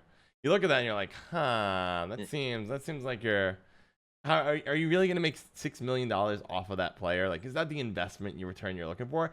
I get traditional sports to figure that out. I don't know about esports, and I worry about if there's going to be some implosions in the next like recession. When money starts to get tight, what happens? That's that. Well, that's it. And I mean, that's on the backs of these teams that need to have those kinds of burdens. The players, man, like Mm-hmm. just ride the wave, dude. If someone's offering you Oh yeah, 6 figures or 7 figures 100%. to go play the game for them, like, a heartbeat, just go take it, man. Like, why would you wait? Why would you even consider anything outside of that? And all the because you're signed a guaranteed. Well, I assume they're guaranteed, but Yep. I mean, all the risk is essentially lying on the teams that are sponsoring this, because if Mm-hmm. they don't secure sponsorship, if they don't sell merchandise, if they don't have results, they're the ones who are Mm-hmm. gonna get screwed. But I mean, like a Team Liquid is not necessarily like a city based team, right? No. It's not like Team Liquid is just a team that I guess throw like their players are lent out to various different events, Mm-hmm. or independently the players decide to play events, and in their contracts it's like, okay, you wear these logos and you do this and you have that and Yeah, whatever. But they're just buying um teams, putting them under the org, popping logos on them, and sending them out with, of course, yeah, that's resources and it. such. But that's it, right? Yeah, it is different than, well, you see a little bit in traditional sports, but there's very few people are sitting there saying, "Oh, I own a football team and a hockey team and a baseball team." You actually do cross pollination from traditional sports into esports, but it's very, very few. I think the owners, the Milwaukee Bucks, who, man, now we get to find out how bad my traditional sports knowledge is, as I probably forget whether it's a baseball team or basketball. I think Bucks are basketball. The And Milwaukee Bucks are basketball, yes. yeah, 10 out of 10. So that's a sport fact of the day. John level quality. Boom. But they bought out an esports team, right? Golden State Warriors bought out an esports team in League of Legends. They now have the Golden Guardians. And you have some cross pollination there, but esports as a whole, like when there's an esport org, they're sitting there saying, okay, we're going to sign 10 teams. They're going to play in 10 different games. We're going to have the same sponsors. It makes a lot of sense on paper. Similar resources needed for each. Sponsors across many games pay well. It makes sense, but it's definitely very different from the traditional sport model. Hopefully more sustainable, but right now, if you're a player, cash out. Totally on board. Get that $1 million paycheck, cash it out. If the organization is bankrupt in like a year, you got your mill. That's the way I view it. It's you gotta like again, from a player perspective, it's just get that money. Like, Get that you never money. know when that bubble's gonna burst. Yeah. Yeah. I just gotta run to the washroom real quick. Okay, I will be back in I'm like super 60 down for that hygienic because seconds. I've never Yeah, made it hang. through an interview without doing a bathroom break. So let's take one real quick. Now, one thing Yes. you've talked a little bit about it other times is some of the more mental aspects of casting and the pressure. One I want to start with is imposter syndrome. If you don't mind, if you don't mind diving in on a hard do it. pivot. Cool. So imposter syndrome is something I think you've struggled with before, if I recall. I was wondering if you could talk about it a little bit. So, well, for those who don't know what imposter syndrome is, it's like imposter syndrome is basically despite your success, you feel like it's unearned or unmerited because you feel like you are punching above your weight. You're Mm-hmm. overproducing, you're over succeeding for what you feel you deserve. That's what imposter syndrome is in a nutshell. Mm-hmm. I've sort of felt that way. A lot of it was because like I've always had confidence in my ability. Like Yes. I'm not good at a lot of things, but one thing I feel that I have refined and have improved upon greatly is my broadcasting skills. And Mm-hmm. that's something that I can lean on and be happy that over the course of, you know, God knows how many years through college and radio and stuff like that, like 15 years of my life, I've been with a microphone doing Mm-hmm. stuff. But when I started, it was god Yeah. awful and terrible. But where I am now, I mean, I'm always striving to improve. And there will always be situations where I'm like, man, like maybe people are like, I'm not thinking Mm-hmm. I'm the best in the world. I know people are better than me at this stuff when it comes to it. But the imposter syndrome to me is more so a motivator in terms of constantly improving and not slacking when it comes to um, my Mm-hmm. my performance, so to speak. The Okay. imposter syndrome, I don't feel it, I don't live in it per se, but what I always have it kind of in the background haunting me to it's like that monster that's slow walking zombie that if you just Okay. sit and relax, it'll catch up to you and eat you. But if you're Okay. constantly moving forward, you're going to be fine. The element of it always being there to haunt you, to chase you, is as far as I'll let it get, where imposter Okay. syndrome will affect me. But it'll constantly keep me marching forward to improve, so that it never catches up to me. It never gets a sniff, kind of thing. Now, will it ever? Eventually, I'll sputter out. Eventually, I'll blow a tire, and there's nothing I can do, and it'll catch up to me and probably eat me. But until then, it's just yeehaw, giddy up, I let's go. And there's not much else I can do. I kind of like that how you described it as a slow moving zombie, where for you it's almost for certain people, right? This feeling that I am getting more credit than is due to me, it can be highly destructive. Where you start self sabotaging yourself to get back to where you think you're supposed to be, even though it's your perception of yourself that is off. Where people are looking around saying, "Oh, in your case, it'd be casting. For other people, it might be job performance." Where they say, "Oh, I'm getting more credit than I deserve." And then they might sabotage. But in your case, you have I don't know if I call it healthy, but you have a better relationship than many, where it's there as a motivator, saying, okay, I might someday pause and feel, if I get complacent, I'll feel like I don't deserve it. But if I'm grinding hard, giving it my all each day, trying to find every casting opportunity I can, I'm doing everything I can. So I deserve what I get. I'm putting my best foot forward. I'm striving to be the best I can.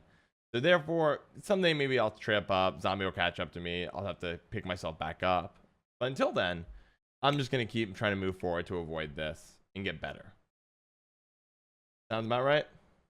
That sounds basically it. I mean, I have. It's hard to say that I've kind of ever existed and wallowed in that kind of feeling of imposter syndrome, because I've worked immensely hard to get what I've received. Yep. I mean, perhaps I'm trying to think. It's like it's tough, and I'm not trying to say this from a perspective of like, no, fuck you, I deserve it, I'm amazing, Oh, because it's go not for it. that at I'm all. a It's big. more so Mhm. I worked immensely hard to scratch and claw for what I have attained, which is I mean, from a streaming perspective, it's very modest. There are people Yep. out there with 1,000 viewers where I'm, just sort of scraping by with 100. And I'm not saying that those 100 people are insignificant. They're immense. It's Yes. massive for me, and it's immensely appreciated.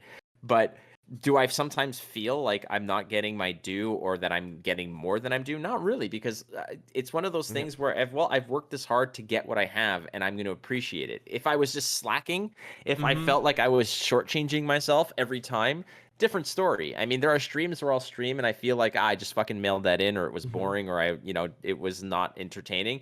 I'll feel bad about it that time.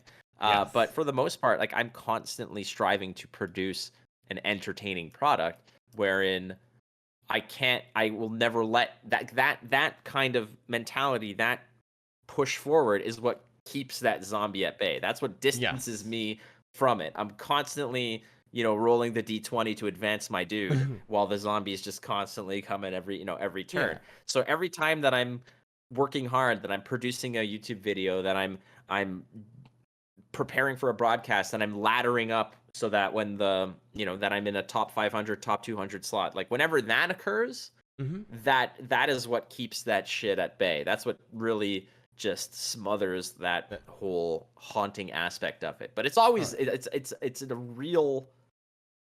real thing that I have to identify and keep in the back of my head, because it's eventually, it does catch up. Yeah, so tell me about that. So eventually, you mentioned the D20 example. Eventually, you're going to roll the natural one, right? You're going to hit the one, worst case scenario, and you're going to trip, stumble, meteorite's going to break both your legs, and then all of a sudden, zombie catches you finally. How do you think you're going to try to go about picking yourself back up from that situation? Well, okay, so the way that I part of it is also just being best prepared for when that occurs. And for me, if I mean, I am preparing myself in the sense that if I do fail, it's something that I can fix. It's not something where I went on a broadcast and said, "Oh, by the way, fuck this person and fuck that person," where you're basically creating some sort of career sabotage, right? Like that is hard to come back from, when you just realize where all the other companies are going to look at you and be like, "Well, we're never hiring this person because X, Y, Z." And if there's one thing I can say as a piece of advice to people who want to eventually have a potential career in casting. It goes back to the whole don't make enemies, make friends kind of thing. Not Yes. in a disingenuous way, but companies are very aware of not only your appeal and your broad appeal to everybody. You can have 1,000 viewers, but you're never going to get a sniff at a job because your entire mantra, your whole shtick is like fuck this and fuck that, and this sucks, and this is Yep. stupid, and this is dumb, and this game is like that They don't is want your well repping. on the radar. And there's a lot of people. There are certain people who, as much following as they may have, are going to be hard pressed to find actual work with Right. a company because their entire gimmick is to be negative and toxic and this and that and whatever. And And it's a balance where you can be critical as a caster, but if you're trashing people and burning bridges without much credibility, like that's yeah. very different. And so you can say, I'm gonna bring 1,000 people to watch this if I show up because of my fans. Like, yeah, but the esports side of all of these games is a small part relative to the game and the company it represents, right? The League of Legends esports team, our esports casters, is a tiny fraction of the esport, which is a tiny fraction of League of Legends.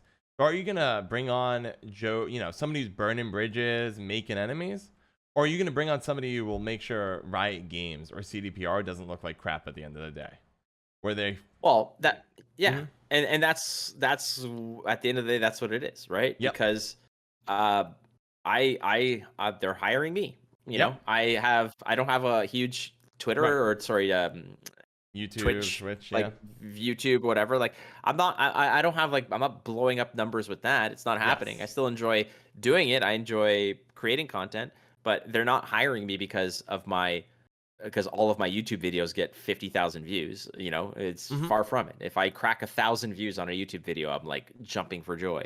But at the Yes. end of the day, they look at my body of work, they look at their past experiences, and they say, okay, this is somebody who prepares, works hard, produces, Mhm. makes us look, makes the Good. broadcast look professional and whatnot, but has fun with it, and people can Mhm. relate. And that's again, that's the one thing that leads back to the whole wise words that my dad taught me a while ago, which is like, you don't get ahead by pushing people down. Yes. And it may take longer for you to get noticed, but the success will be more sustained and more durable. Uh-huh. So and when you come down to it, when you ask me that question of like, well, how are you going to react, or what's your plan if something goes wrong or this or that, or you do stumble and it happens. Well, I will at least know that my I do have this body of work up to now, but that if something goes wrong, it's not because I did something malicious. It's not Mhm. because I went out there to sabotage or burn a bridge. It's something that my performance may have lacked. And if that's the case, then you go back and you work on it. And I mean, this is something that even in general, I prefer hearing constructive criticism than I do praise. Don't get me wrong. I Yep. fucking love Oh yeah. hearing You nice things gotta after a brush the ego on broadcast. occasion, but It's great. Trust me, I like hearing, reading things some after a broadcast where people are pumping your tires. It's like the best thing. It's ah, amazing. I love it. But I also want to hear from credible people where I can improve, because right. if I don't hear that criticism, I'll never improve. And I do not want to remain stagnant, because Yes. I want to continue getting better at what I do. I Mhm. mean, if someone just wants to go and flame me on Reddit and say, "Oh, he's a loser and I hate him and he's stupid," it's like, fine, cool. Again, I've been through high school. I've heard this shit. It's all good. Yeah. Like, Mm, mhm. don't care. Do not care. But Right. if Because you there's want just to say noise. something Mhm. like, "Oh, well, he gets too flowery with his descriptions and it takes away from the whatever," Immersion or like whatever that, you it know is. what? That's Mhm. valid, and I can work on that.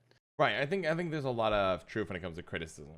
Like on YouTube, I'll occasionally get a comment saying, you talk too much. You move your hands too often. You are a terrible player. You missed this play and that play. Your deck is terrible." I'm like, okay, but none of that's gonna make me better, and so I can't even say whether you're valid or not, right? If I get the ranked 1 player in the world saying this deck is bad, that does mean something. If I get a rank 5 player saying this deck is bad and I just used it to get the pro rank, it means a lot less. And therefore, it comes down to saying that constructive criticism aspect and be able to say, if you're just negative, it's noise. If you say, hey, this is why this is bad, or this is what I dislike, here's what I would do differently to make it a little better. Where there's an Right. opportunity to learn something, opportunity to grow, whether it's casting, content creation, job, school, whatever it is, that extra bit, it's so key. And then that drive to, of course, be able to take that in and grow from it. Do you ever struggle with criticism and are being able to take it, or have you kind of just at this point you're just like, constructive criticism is always what I wanted and it's always what I've thrived on? Right. Well, okay. So, I mean, criticism in itself is always, it always stings. I mean, like, Mm-hmm. it's just the way it is. But because at the end of the day, it's someone saying, "I know you worked hard, and I know that you're, but here's where you're lacking."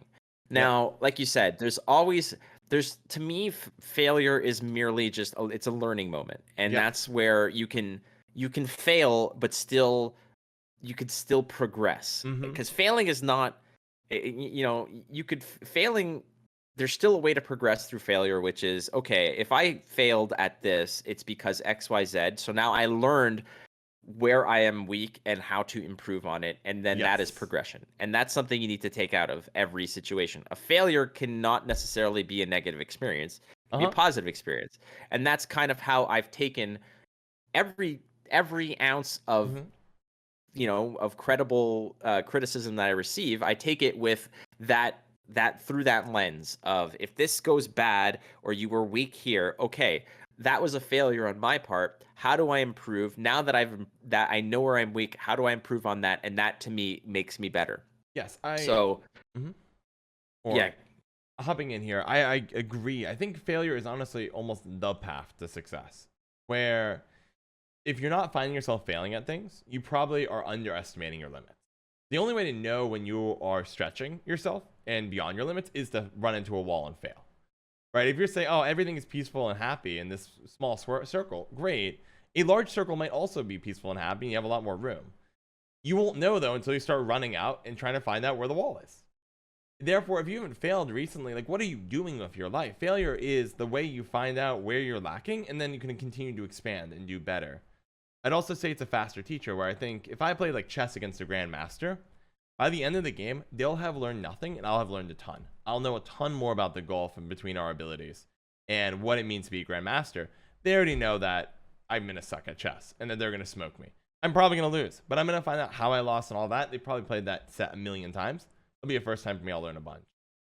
I think exactly. I think one of the big things also people miss, and you do a really nice job of it from how you're describing it, is the difference between what I've done, like the product, whether it's casting or a physical product, or like a report, and then myself as a character.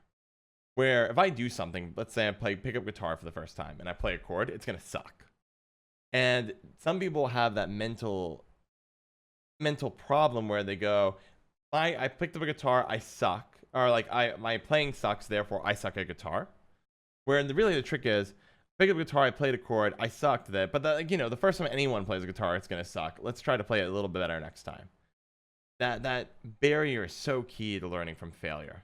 That distancing yourself, saying this is what I did and I can do better here, but it's not really a reflection on me. It's a reflection on my work. But I gotta disconnect is so critical. Yeah, no, I, Mhm. I get you on that, and I mean, y- without being able to learn, without being able to progress, it's hard to. And like you said, failure is a great teacher, and it's a very sobering lesson to learn, because Mhm. it's hard to learn something when you're just floating through and successful. I mean, put it this way, it's like if you're playing Call of Duty or whatever, and you're constantly just throwing random grenades and always getting kills, you're going to think Yep. that's the most effective way to play. But Uh-huh. when in reality, you're just rolling the dice and Yep. you're hitting Gambling. it every time. Mhm. Now, if you understand cover and you understand this and that, like the first time you run around a corner and you know that there's someone crouched there ready Mhm. to kill you, Yep. that's a tough lesson to learn. That player knows that that's a good spot to be. But the next time you do it, maybe you're throwing that grenade not randomly, you're throwing it at that corner Yep. or right around that corner to either kill that guy or get them out of that hiding spot so you can progress. That is like that first few failures leads to greater success down the line. And I cannot stress enough how failure is not a negative thing. Yes. Failure is only negative if you do not learn from that experience. So, Yes. um, I mean, I've failed. Trust me, again, doing comedy on a stage for a little while, like you find out real fast where you suck, and you find out what hits and what doesn't, what gets laughs, what doesn't, and what is not appropriate and what is based on your audience. But these are the kinds of things that you gotta wade through, and it's the same in anything. But in esports, it's and casting in this whole industry. The competition itself is so fierce that you have to progress through even the worst failures and the worst setbacks. You have to find a way to kind of translate that into a learning experience, because if you don't, those are missed opportunities that are going to set you back. And that's basically that's it. Yeah, and it's also, I think, going off of what you said, it's just so key for defining what you becoming. If you want to become the best possible version of yourself, then you have to take failure in stride. You got to keep finding where your limit is, where your weakness is, and growing from it. You're not going to be a great comedian until you crack a few jokes that are on the riskier side and find out, will this be the biggest hit with the audience? Will they get an okay hit? Or will you get the dead silent pause of saying, what did you just say? And then have to pick yourself back up from that.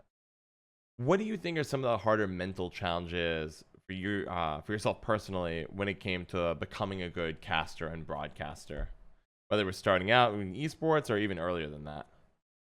So part of it was determining, one of the biggest hurdles that you have to cross is understanding where you are as in terms of what your personality is, and disassociating it from the urge to be somebody who you think the audience is going to want to hear. Because you can do the whole, I mean, this is going to sound stupid and it's going to show my age to a degree, but it's like, you can fucking be the person who just spams and says shit like Pepega, Omega lol, fucking dab, floss, do whatever the fuck you want, because that's what the fucking flavor of the day is. But if that's just you trying to connect with an audience that you otherwise are not confident will connect with your personality and your presentation. That's something that, even when I was like, for instance, when I started doing college radio, like the first few weeks, it's like you do the radio guy thing, you know? But when eventually you just kind of cruise through and you're like, all right, well, that's not who I am. I have to make sure that it's my personality, it's me who's going through.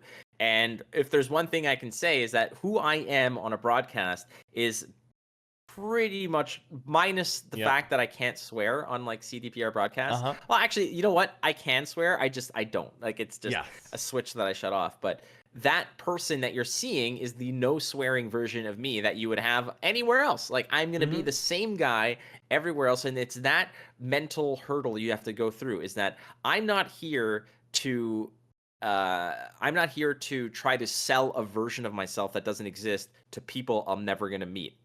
I want to make sure that the broadcast is as awesome as it can be, while showing people the best parts of my own personality and how they translate to presenting what I'm trying to present. You have to find that coalescence between the two without, trying to tap into the flavor of the day, whatever it is, because that's what the, people are gonna. And like, I see it a lot where people are just going to rely on these memes that they're going to toss out there because they know there's going to be a reaction in chat or whatever. That's not me. I'd rather live in the day. Like, the amount of times that you're going to, that I can watch somebody and they're going to just, it's one thing to, if that's part of your personality, for sure. But like, relying on the same thing over and over again and trying to sell something, a version of yourself that isn't who you are, that gets old for you fast, and it gets found out and exposed pretty quickly by the people watching you as well. Yeah, I think so. I can sorry, I'll wrap this up, but I'm just saying, I can genuinely say that there is, nobody can accuse me of putting on a show when I'm broadcasting, because the way I am on a broadcast is pretty much who I am anywhere else. Yes. I think that's the difference between like someone who's going to have a shot at a long-term career versus a short-term one. If you keep pandering to the audience, like, great, but the people who are going to last a long time are going to be the ones where the audience craves that person. And that person just has to go on there, be themselves, and focus on doing what they think is best. And then the audience will love them for it. If you're always trying to sit there looking at the chat, trying to react to it, like, great, but eventually they might want a different flavor that you simply can't do, and you've built up the relationship that you'll cater to them, and that's not the relationship you need. You need the relationship of they trust you when it comes to your information, they enjoy how you present things, they trust you.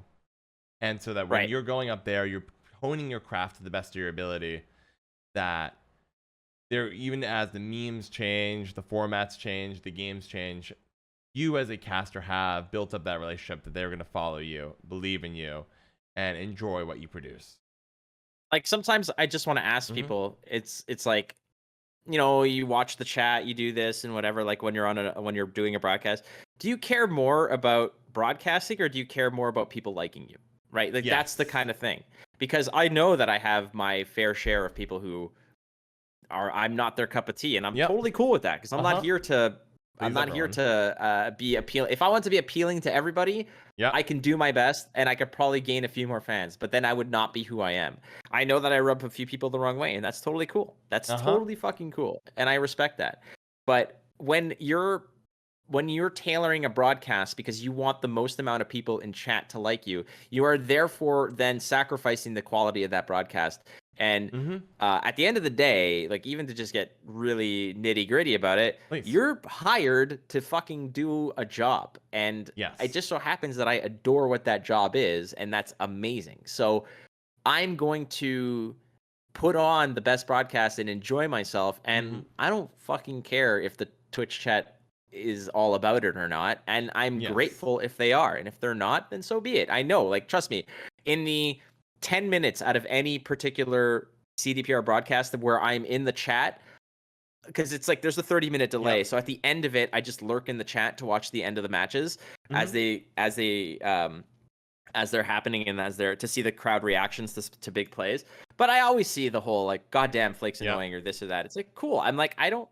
But you know what? I'm annoying being me, and there's X amount of people who enjoy it and X amount of people who do not enjoy it, and that's fine. And I'm totally okay with that. But if I'm going to tailor my broadcast to have the most amount of people, like me or connect with me, then I am sacrificing who I am, which therefore jeopardizes the quality of the broadcast. Yes, I think I like a lot of that sense of be yourself, do your best job.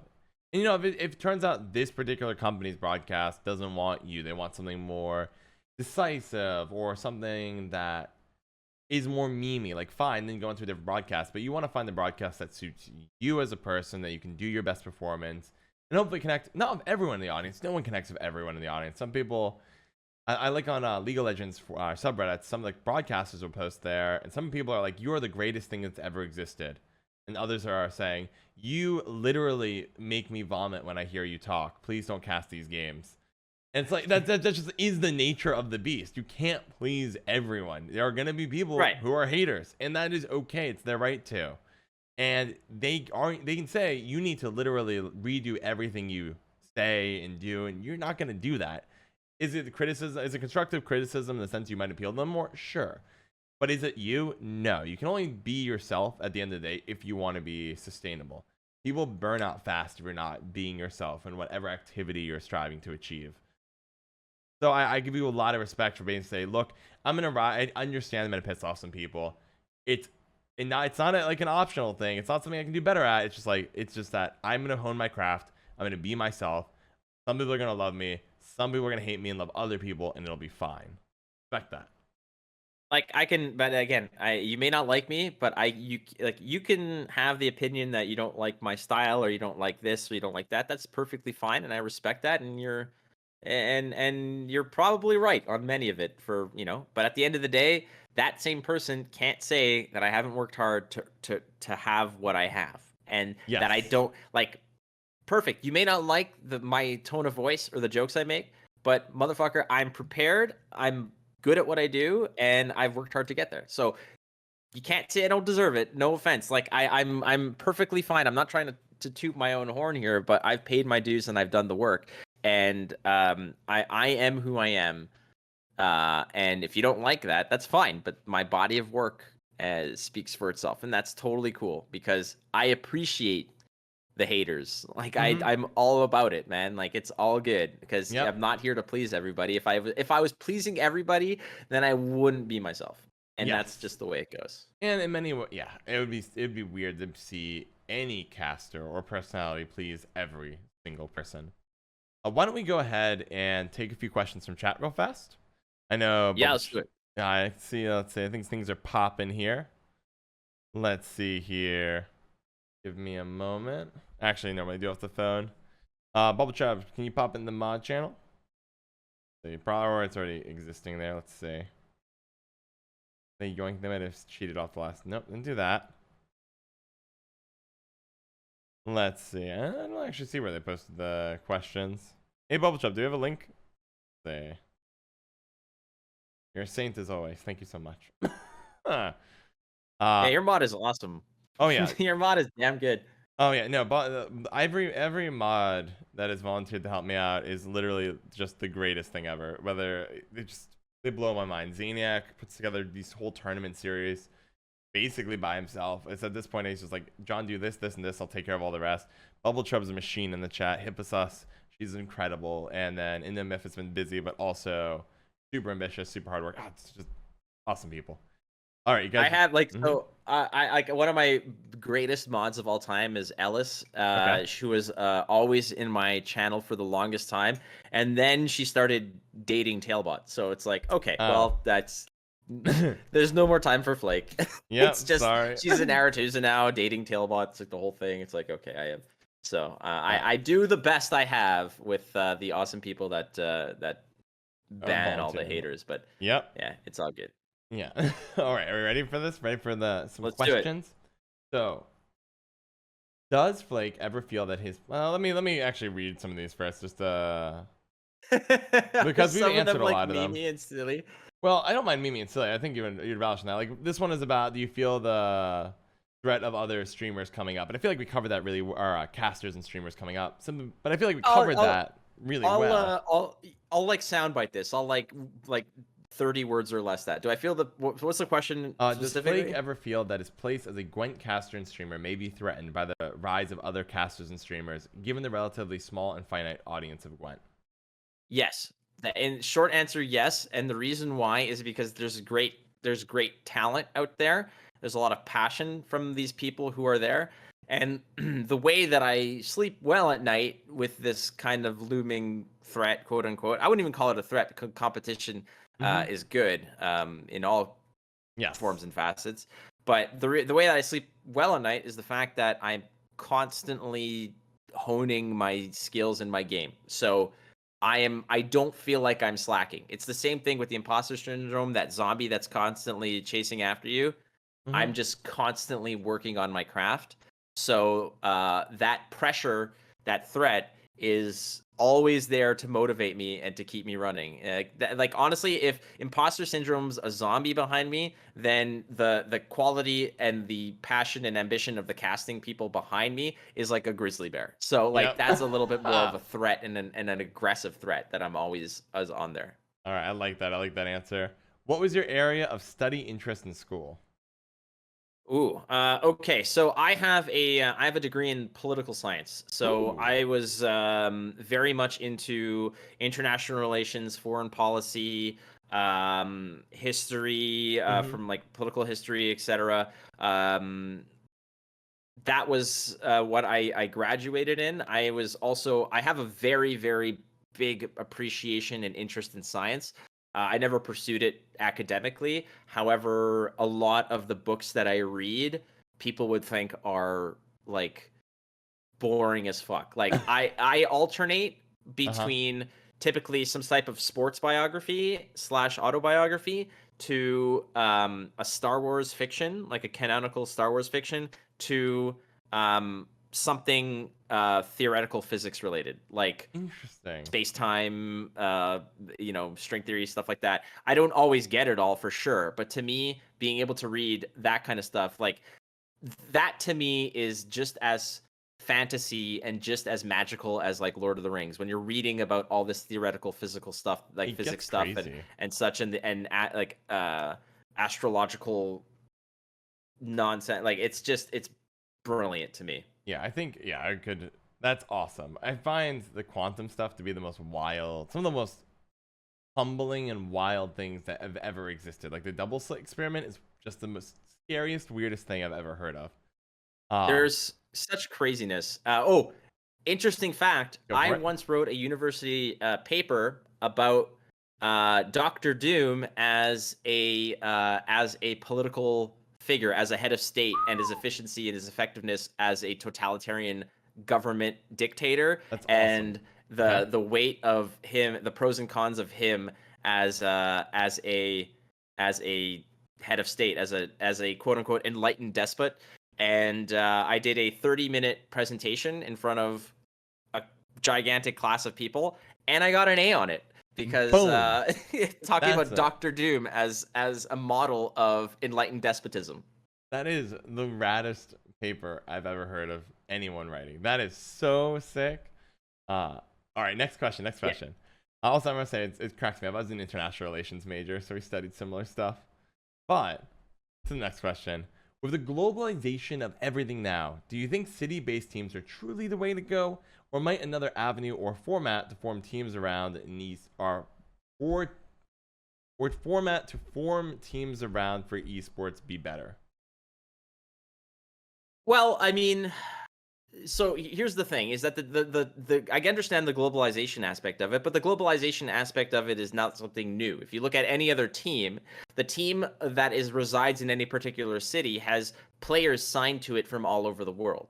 I Mm-hmm. mean, the Montreal Canadiens goalie is Canadian from Yep. from British Columbia, but there you have an American centerman, you have a Canadian winger, you have you have a myriad of different people. So when it comes down to it, even Overwatch League has team-based cities, but the players that they sign are from all over the world, right? Uh-huh. So I don't think that's ever going to be much of a hindrance because the standard model that has essentially existed for God knows how long is still Mm-hmm. it's still applicable. I mean, there used to be a time, specifically at least in the National Hockey League, I don't know about anything else, where players born in the area or the region of the team, I think that team had first dibs on drafting or signing that player. Interesting. So teams like the Montreal Canadiens in Quebec with tons of hockey talent had Yeah. first dibs on this massive pool, which led to a lot of their success, and that eventually changed. So will globalization essentially limit how these teams operate? I don't think so. I think that having a city rally around a particular team means that that city's funding will help house a stadium for them, which helps, as well as the pride that the city, the civic pride around that team will also be a point of generating interest and marketing, etc. Mm-hmm. If it was just like, put it this way, it's like if a new team showed up, but it Mm-hmm. was not associated to any city, there'd be almost no interest for it. Like any expansion team needs a city to rally around it to have any chance at actually jumping off and It's taking off. Yeah, and also I wonder if it solves for the city model. I've never thought about this because League of Legends does not do that, but it solves the problem that League of Legends is having right now of importing. So North America as a region sucks at League of Legends relative to the rest of the world. Like China is the number one region right now. Korea has a long history of being great. Europe is surprisingly doing really really well, getting better every year, getting closer and closer to the top. And North America has anchored the point between top region and the rest. It's just like right in the middle is North America, and it always has tons of money and it always falls short. And one thing that there are rules about is importing players from other parts of the world. They're trying not to make a team that's just like go to Korea, pick up the 5 players that are like on a B team there, which would crush North America, bring them over, and then kill the entire region. But if you do it by city, all of a sudden that matters less, right? It's the pride is on the city as opposed to the nationality of the players. It's a different model that would solve the current existing issues in North America, for Yeah. North American LCS in a very real way, which is interesting. I don't know, fascinating to think about. It would lower the cost. Yeah, there's a lot of merits to the city-based model. I didn't give it a ton of thought before, but the more you're making a good argument here, Flake. I like it. I like it. I Uh, I mhm. talk a lot, like partially because I mean when Overwatch League was at its peak, I was very Mhm. interested. I'd watch it, and it really fascinated me in terms of the whole dynamic of associating an esports team to a. And then you Same. kind of just once you sort of scrub out that like that initial bias of video games are not legit, then you Mhm. kind of understand it's like this is just like any other league. It's just like you sign players, the players play in a stadium, there's merchandising contracts, this and that. It's the exact same thing. Yep. It's the exact same thing. It's excellent. Next question. Next question. This one's a wild one, and I'm actually pretty excited about this one because it's like total left field. You ready? Yeah, let's do it. Do you think selling ownership shares of an esports team could help continue creating sustainable value for players and viewers? With things like NFTs going around, it makes sense to me that democratizing ownership prevents folks like Bezos from owning everything. Well, okay. So that's a very deep question. And I wish that here's the thing. I'm not by any means a financial or economic brain Uh-huh. child of any sorts, but I understand a little bit about what you're talking about here if you sold shares and if the ownership of any particular team can be spread amongst any amount of people. Now, here's the deal. Um any smart team would not do that because they want to Hmm. maintain and retain control of most of these things. They want to move the team if they need to move the team. They want to make the changes. They don't want to rely on a massive amount of, quite frankly, Mm-hmm. internet people who are probably gonna GME the fuck out of something and just be like, all right, like apes unite, let's all buy this team, and now we own it and we can make them all do stupid shit. Like Uh-huh. there's a Louis C.K. bit where he's talking about how much, like, if he ever became stupid rich, he's like, if like I have that, he's like, if I had that much money, I would buy a baseball team and make them all wear dresses. Like that's basically, he's like, that's the kind of money that is, if you to put it in perspective, and that's the kind of thing about it. Now, if you want to be really sneaky about it, the Green Bay Packers did something a few years ago where they sold ownership shares of the team that were not real ownership shares. It's basically you pay $500 for a certificate, framed certificate that they mail you with your name on it that says you are a quote unquote owner um of the Green Bay Packers, but that ownership does not actually give you any type of ownership rights, voting, or any actual ownership of the team. It's just a Interesting. title that you get. It's a flex. So that's a very sneaky way that they did to just be like, hey, anybody want to make like a few $1,000,000 this weekend? Let's do that. So that's super strange. But I will say, alternatively, some esports teams are doing this to small degrees. So 100 Thieves recently had, like, maybe half a year ago, brought on Valkyrie and Courage as part owners in the team. Now, we're probably talking 0.5%, right? A fraction. Because both of them are packing multi-million-dollar bank accounts. They have money to blow.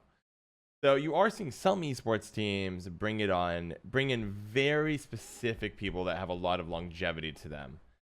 But these people are this isn't a democratize the team. I only know one organization that has done that. One organization, but that's because they were player first, hedge fund second, instead of the other way around. Like 100 Thieves is going to bring on Valkyrie and Courage because they look like the next big content creators for the next decade. Valkyrie in particular. Right.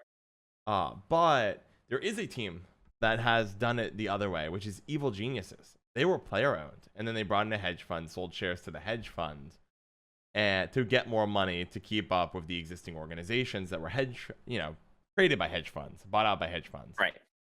But ironically, to the poor, whoever asked this question, I feel a little bad because it's the other way around, where the people are selling out of the democratized organizations and moving into getting in more money from hedge funds because they need the cash to keep moving forward. Very few players are making the jump the other way, where Bjergsen in League of Legends became part-time owner, or a part owner in TSM, Valkyrie, Courage, and 100 Thieves. There's not many others besides those. But It's I've been like just the ownership aspect of these teams. Like it's yeah, hard to actually. I mean, someone might spend like a couple bucks to have a share in something just because they're a fan of it, but at that point, doesn't it just feel like a donation to the team? Like it just yeah. seems like you're not getting anything for it. It just seems awkward to me. Like I understand, I just don't know enough from an economic standpoint to just from shares and riding stock markets and the value of that kind of stuff, but that's. Wish I had a better answer. Yeah, that's all good. I mean, I don't know if there is a right answer. So next question. We have a couple more. What would be a better game to cast, or which one would you prefer to cast? A slower game where there's times to explain multiple lines, you have a bit of thought, or a faster game where things are on the cutting edge, RNG is very present, things are going wild. What type of game, like it didn't specify Gwent, but in general, I'd say the more fast-paced stuff, or do you like more time to break things down? I prefer more time to break things down because I have a lot that I want to say. I mean, obviously, you've been listening to me yap on for a while now, but Hmm. I always have a perspective on things that I like to dive into. I think that there's a lot of layers of games that a lot of players and a lot of viewers do not necessarily see at face value. So it's fun to sort of peel back those layers and just expose a little bit more, a little bit deeper of what's going on. And Yeah. casting with someone like Shinmiri is fantastic because he peels back even further that I would even think about, right? So I like those slower type games because you can go ahead and really demonstrate and dive into the beauty of the plays that are being made, the romantic element of what's going on, the how many of those dominoes are lining up for you as they're playing. Like one play that seems so straightforward that is not made, there's something to break down. When I was Hmm. playing Overwatch, or when I was casting Overwatch rather, it was more of a like you're not driving the car, you're holding onto the bumper on a skateboard just hoping not to hit a speed bump and Yeah.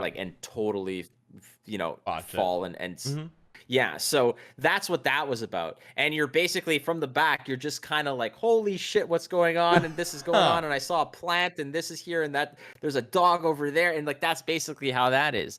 But I honestly find that it's a beautiful thing when you're looking at a very complex turn-based game like Cards, where you can not only describe the strategy as you see it, but also dive into the thought processes and really prognosticate what's going on. It has to be slower. Hmm. That's for me. Is it fun to do faster paced things? Hell yeah. I mean, there's a game called Teppen that is a card game that is there's no Oh, turns. Everyone yep. plays at the same time constantly. That is a nightmare to cast. I would never want or Hmm. to do that because that's ridiculous. But I can see the craziness of it and the appeal for certain people because it's an adrenaline rush. Yep. No, I think that's a good, solid answer. Getting your time to talk things through and explain it is nice, but there is definitely the chaos gonna be fun as well. So, two more questions I have here. Yeah. What's next for competitive card games? Any ideas on what the next big idea will be, and what would you like to see? That was all. That was a Next for pretty general one, but go for it. Let's see. Next for competitive card games. Yes. It's tough to say because as we've seen from the trends lately, it's just that Yep. everything is kind of getting cut back, right? From prize money and stuff like that. So it's tough to discover what the next thing would be for competitive card games when you're already seeing a little bit of regression in terms of viewership. You're seeing regression in terms of the support for these Hmm. tournaments. The productions that occur are still great, but I feel like companies are actually just kind of throttling back when it comes to pushing these things. And the most egregious being recently is that Yep. $750,000 that were just scooped away from the pro scene, right? From Magic. Now, I think that the next big thing would likely be some type of gimmick related tournament where it's like, okay, like this tournament has a special set of rules that the players do not know about until they Start are playing. well within it. It like when in which case, how do you qualify for that? How do Yep. you, like is it an invitational situation? The next thing I would say is that it would just be a different genre of card games that really breaks through, like a Hmm. competitive Hearthstone Battlegrounds style Interesting. tournament or a ladder support and tournament scene for something like that. But when it comes down to it, it's tough to really discuss where this is going, what the next level is, when you've already seen things being scaled back, which is tough to digest. Yeah. No, I think it's a solid answer to a tough question. Final question. You ready? Unless you Yeah. have any other further comments on that one. Perfect. All right. The final question is what? Okay. Now I'm gonna show that I know nothing about sports. What will you Okay. do if the Habs miss out on the chance at the SC this year? What would I do if the Habs miss out on a chance at the Stanley Cup? Okay, so if that means that, Huh. okay, so right now the Montreal Canadiens, aka the Habs is short for Les Habitants, which Okay. is basically the nickname in Quebec that the team had for several years. The team is like 112 years old or something like that. Okay. Like it's a very old team. Also 24 World Championships, one of the most successful professional sports franchises of all time. Just so we know here. Just saying. Just want to Casual. put that base on there. Exactly. Put the primer out there. So right now they're in the semifinals. They're tied 2-2 in a best of 7 series. The next game, game 5, is tonight. And what would I do if they miss out on it? Frankly, this season they were supposed to get swept in the first round, and they dramatically came back from a 3-1 deficit to beat a team. Then they swept the next team, and now they're up against another team that nobody gave them a shot at, and they have a 2-2 tie in the series.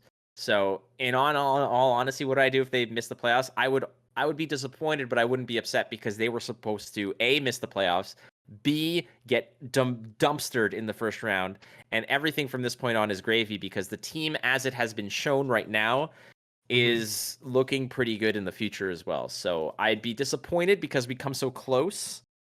However, at the same time, I'm understanding, and I'm just gonna take the joy for what it's been. It's been one hell of a ride. Like everything after that first series was extra gravy and extra sprinkles. So just gonna take it and enjoy myself. Like it. I like it. Well, Flake, thank you so much for coming on a Plain Talk here today with me. I appreciate having you here. It was a good one. Any No, it was final great, words? and I appreciate I like the conversation. It was good, and I appreciate the fact that it wasn't just a conversation of like, what's your favorite card and what's your favorite faction. Like I get it. Yeah. I understand that these are valid questions, But but yeah. yeah, I want that's to kind I of want to go deeper with the people. There's more than just the game that they're the face of, right? There's so much more that exactly. makes you tick. Honestly, probably literally go even deeper. One thing we skimmed over was we didn't talk about your bartending, your emceeing, your college radio station. So we missed out on an entire segment too. But another time, another time. Like again, thank you so much. Thank you so much to Ahmed Ali, Hamzasaurus, and McRander for all their support on Patreon.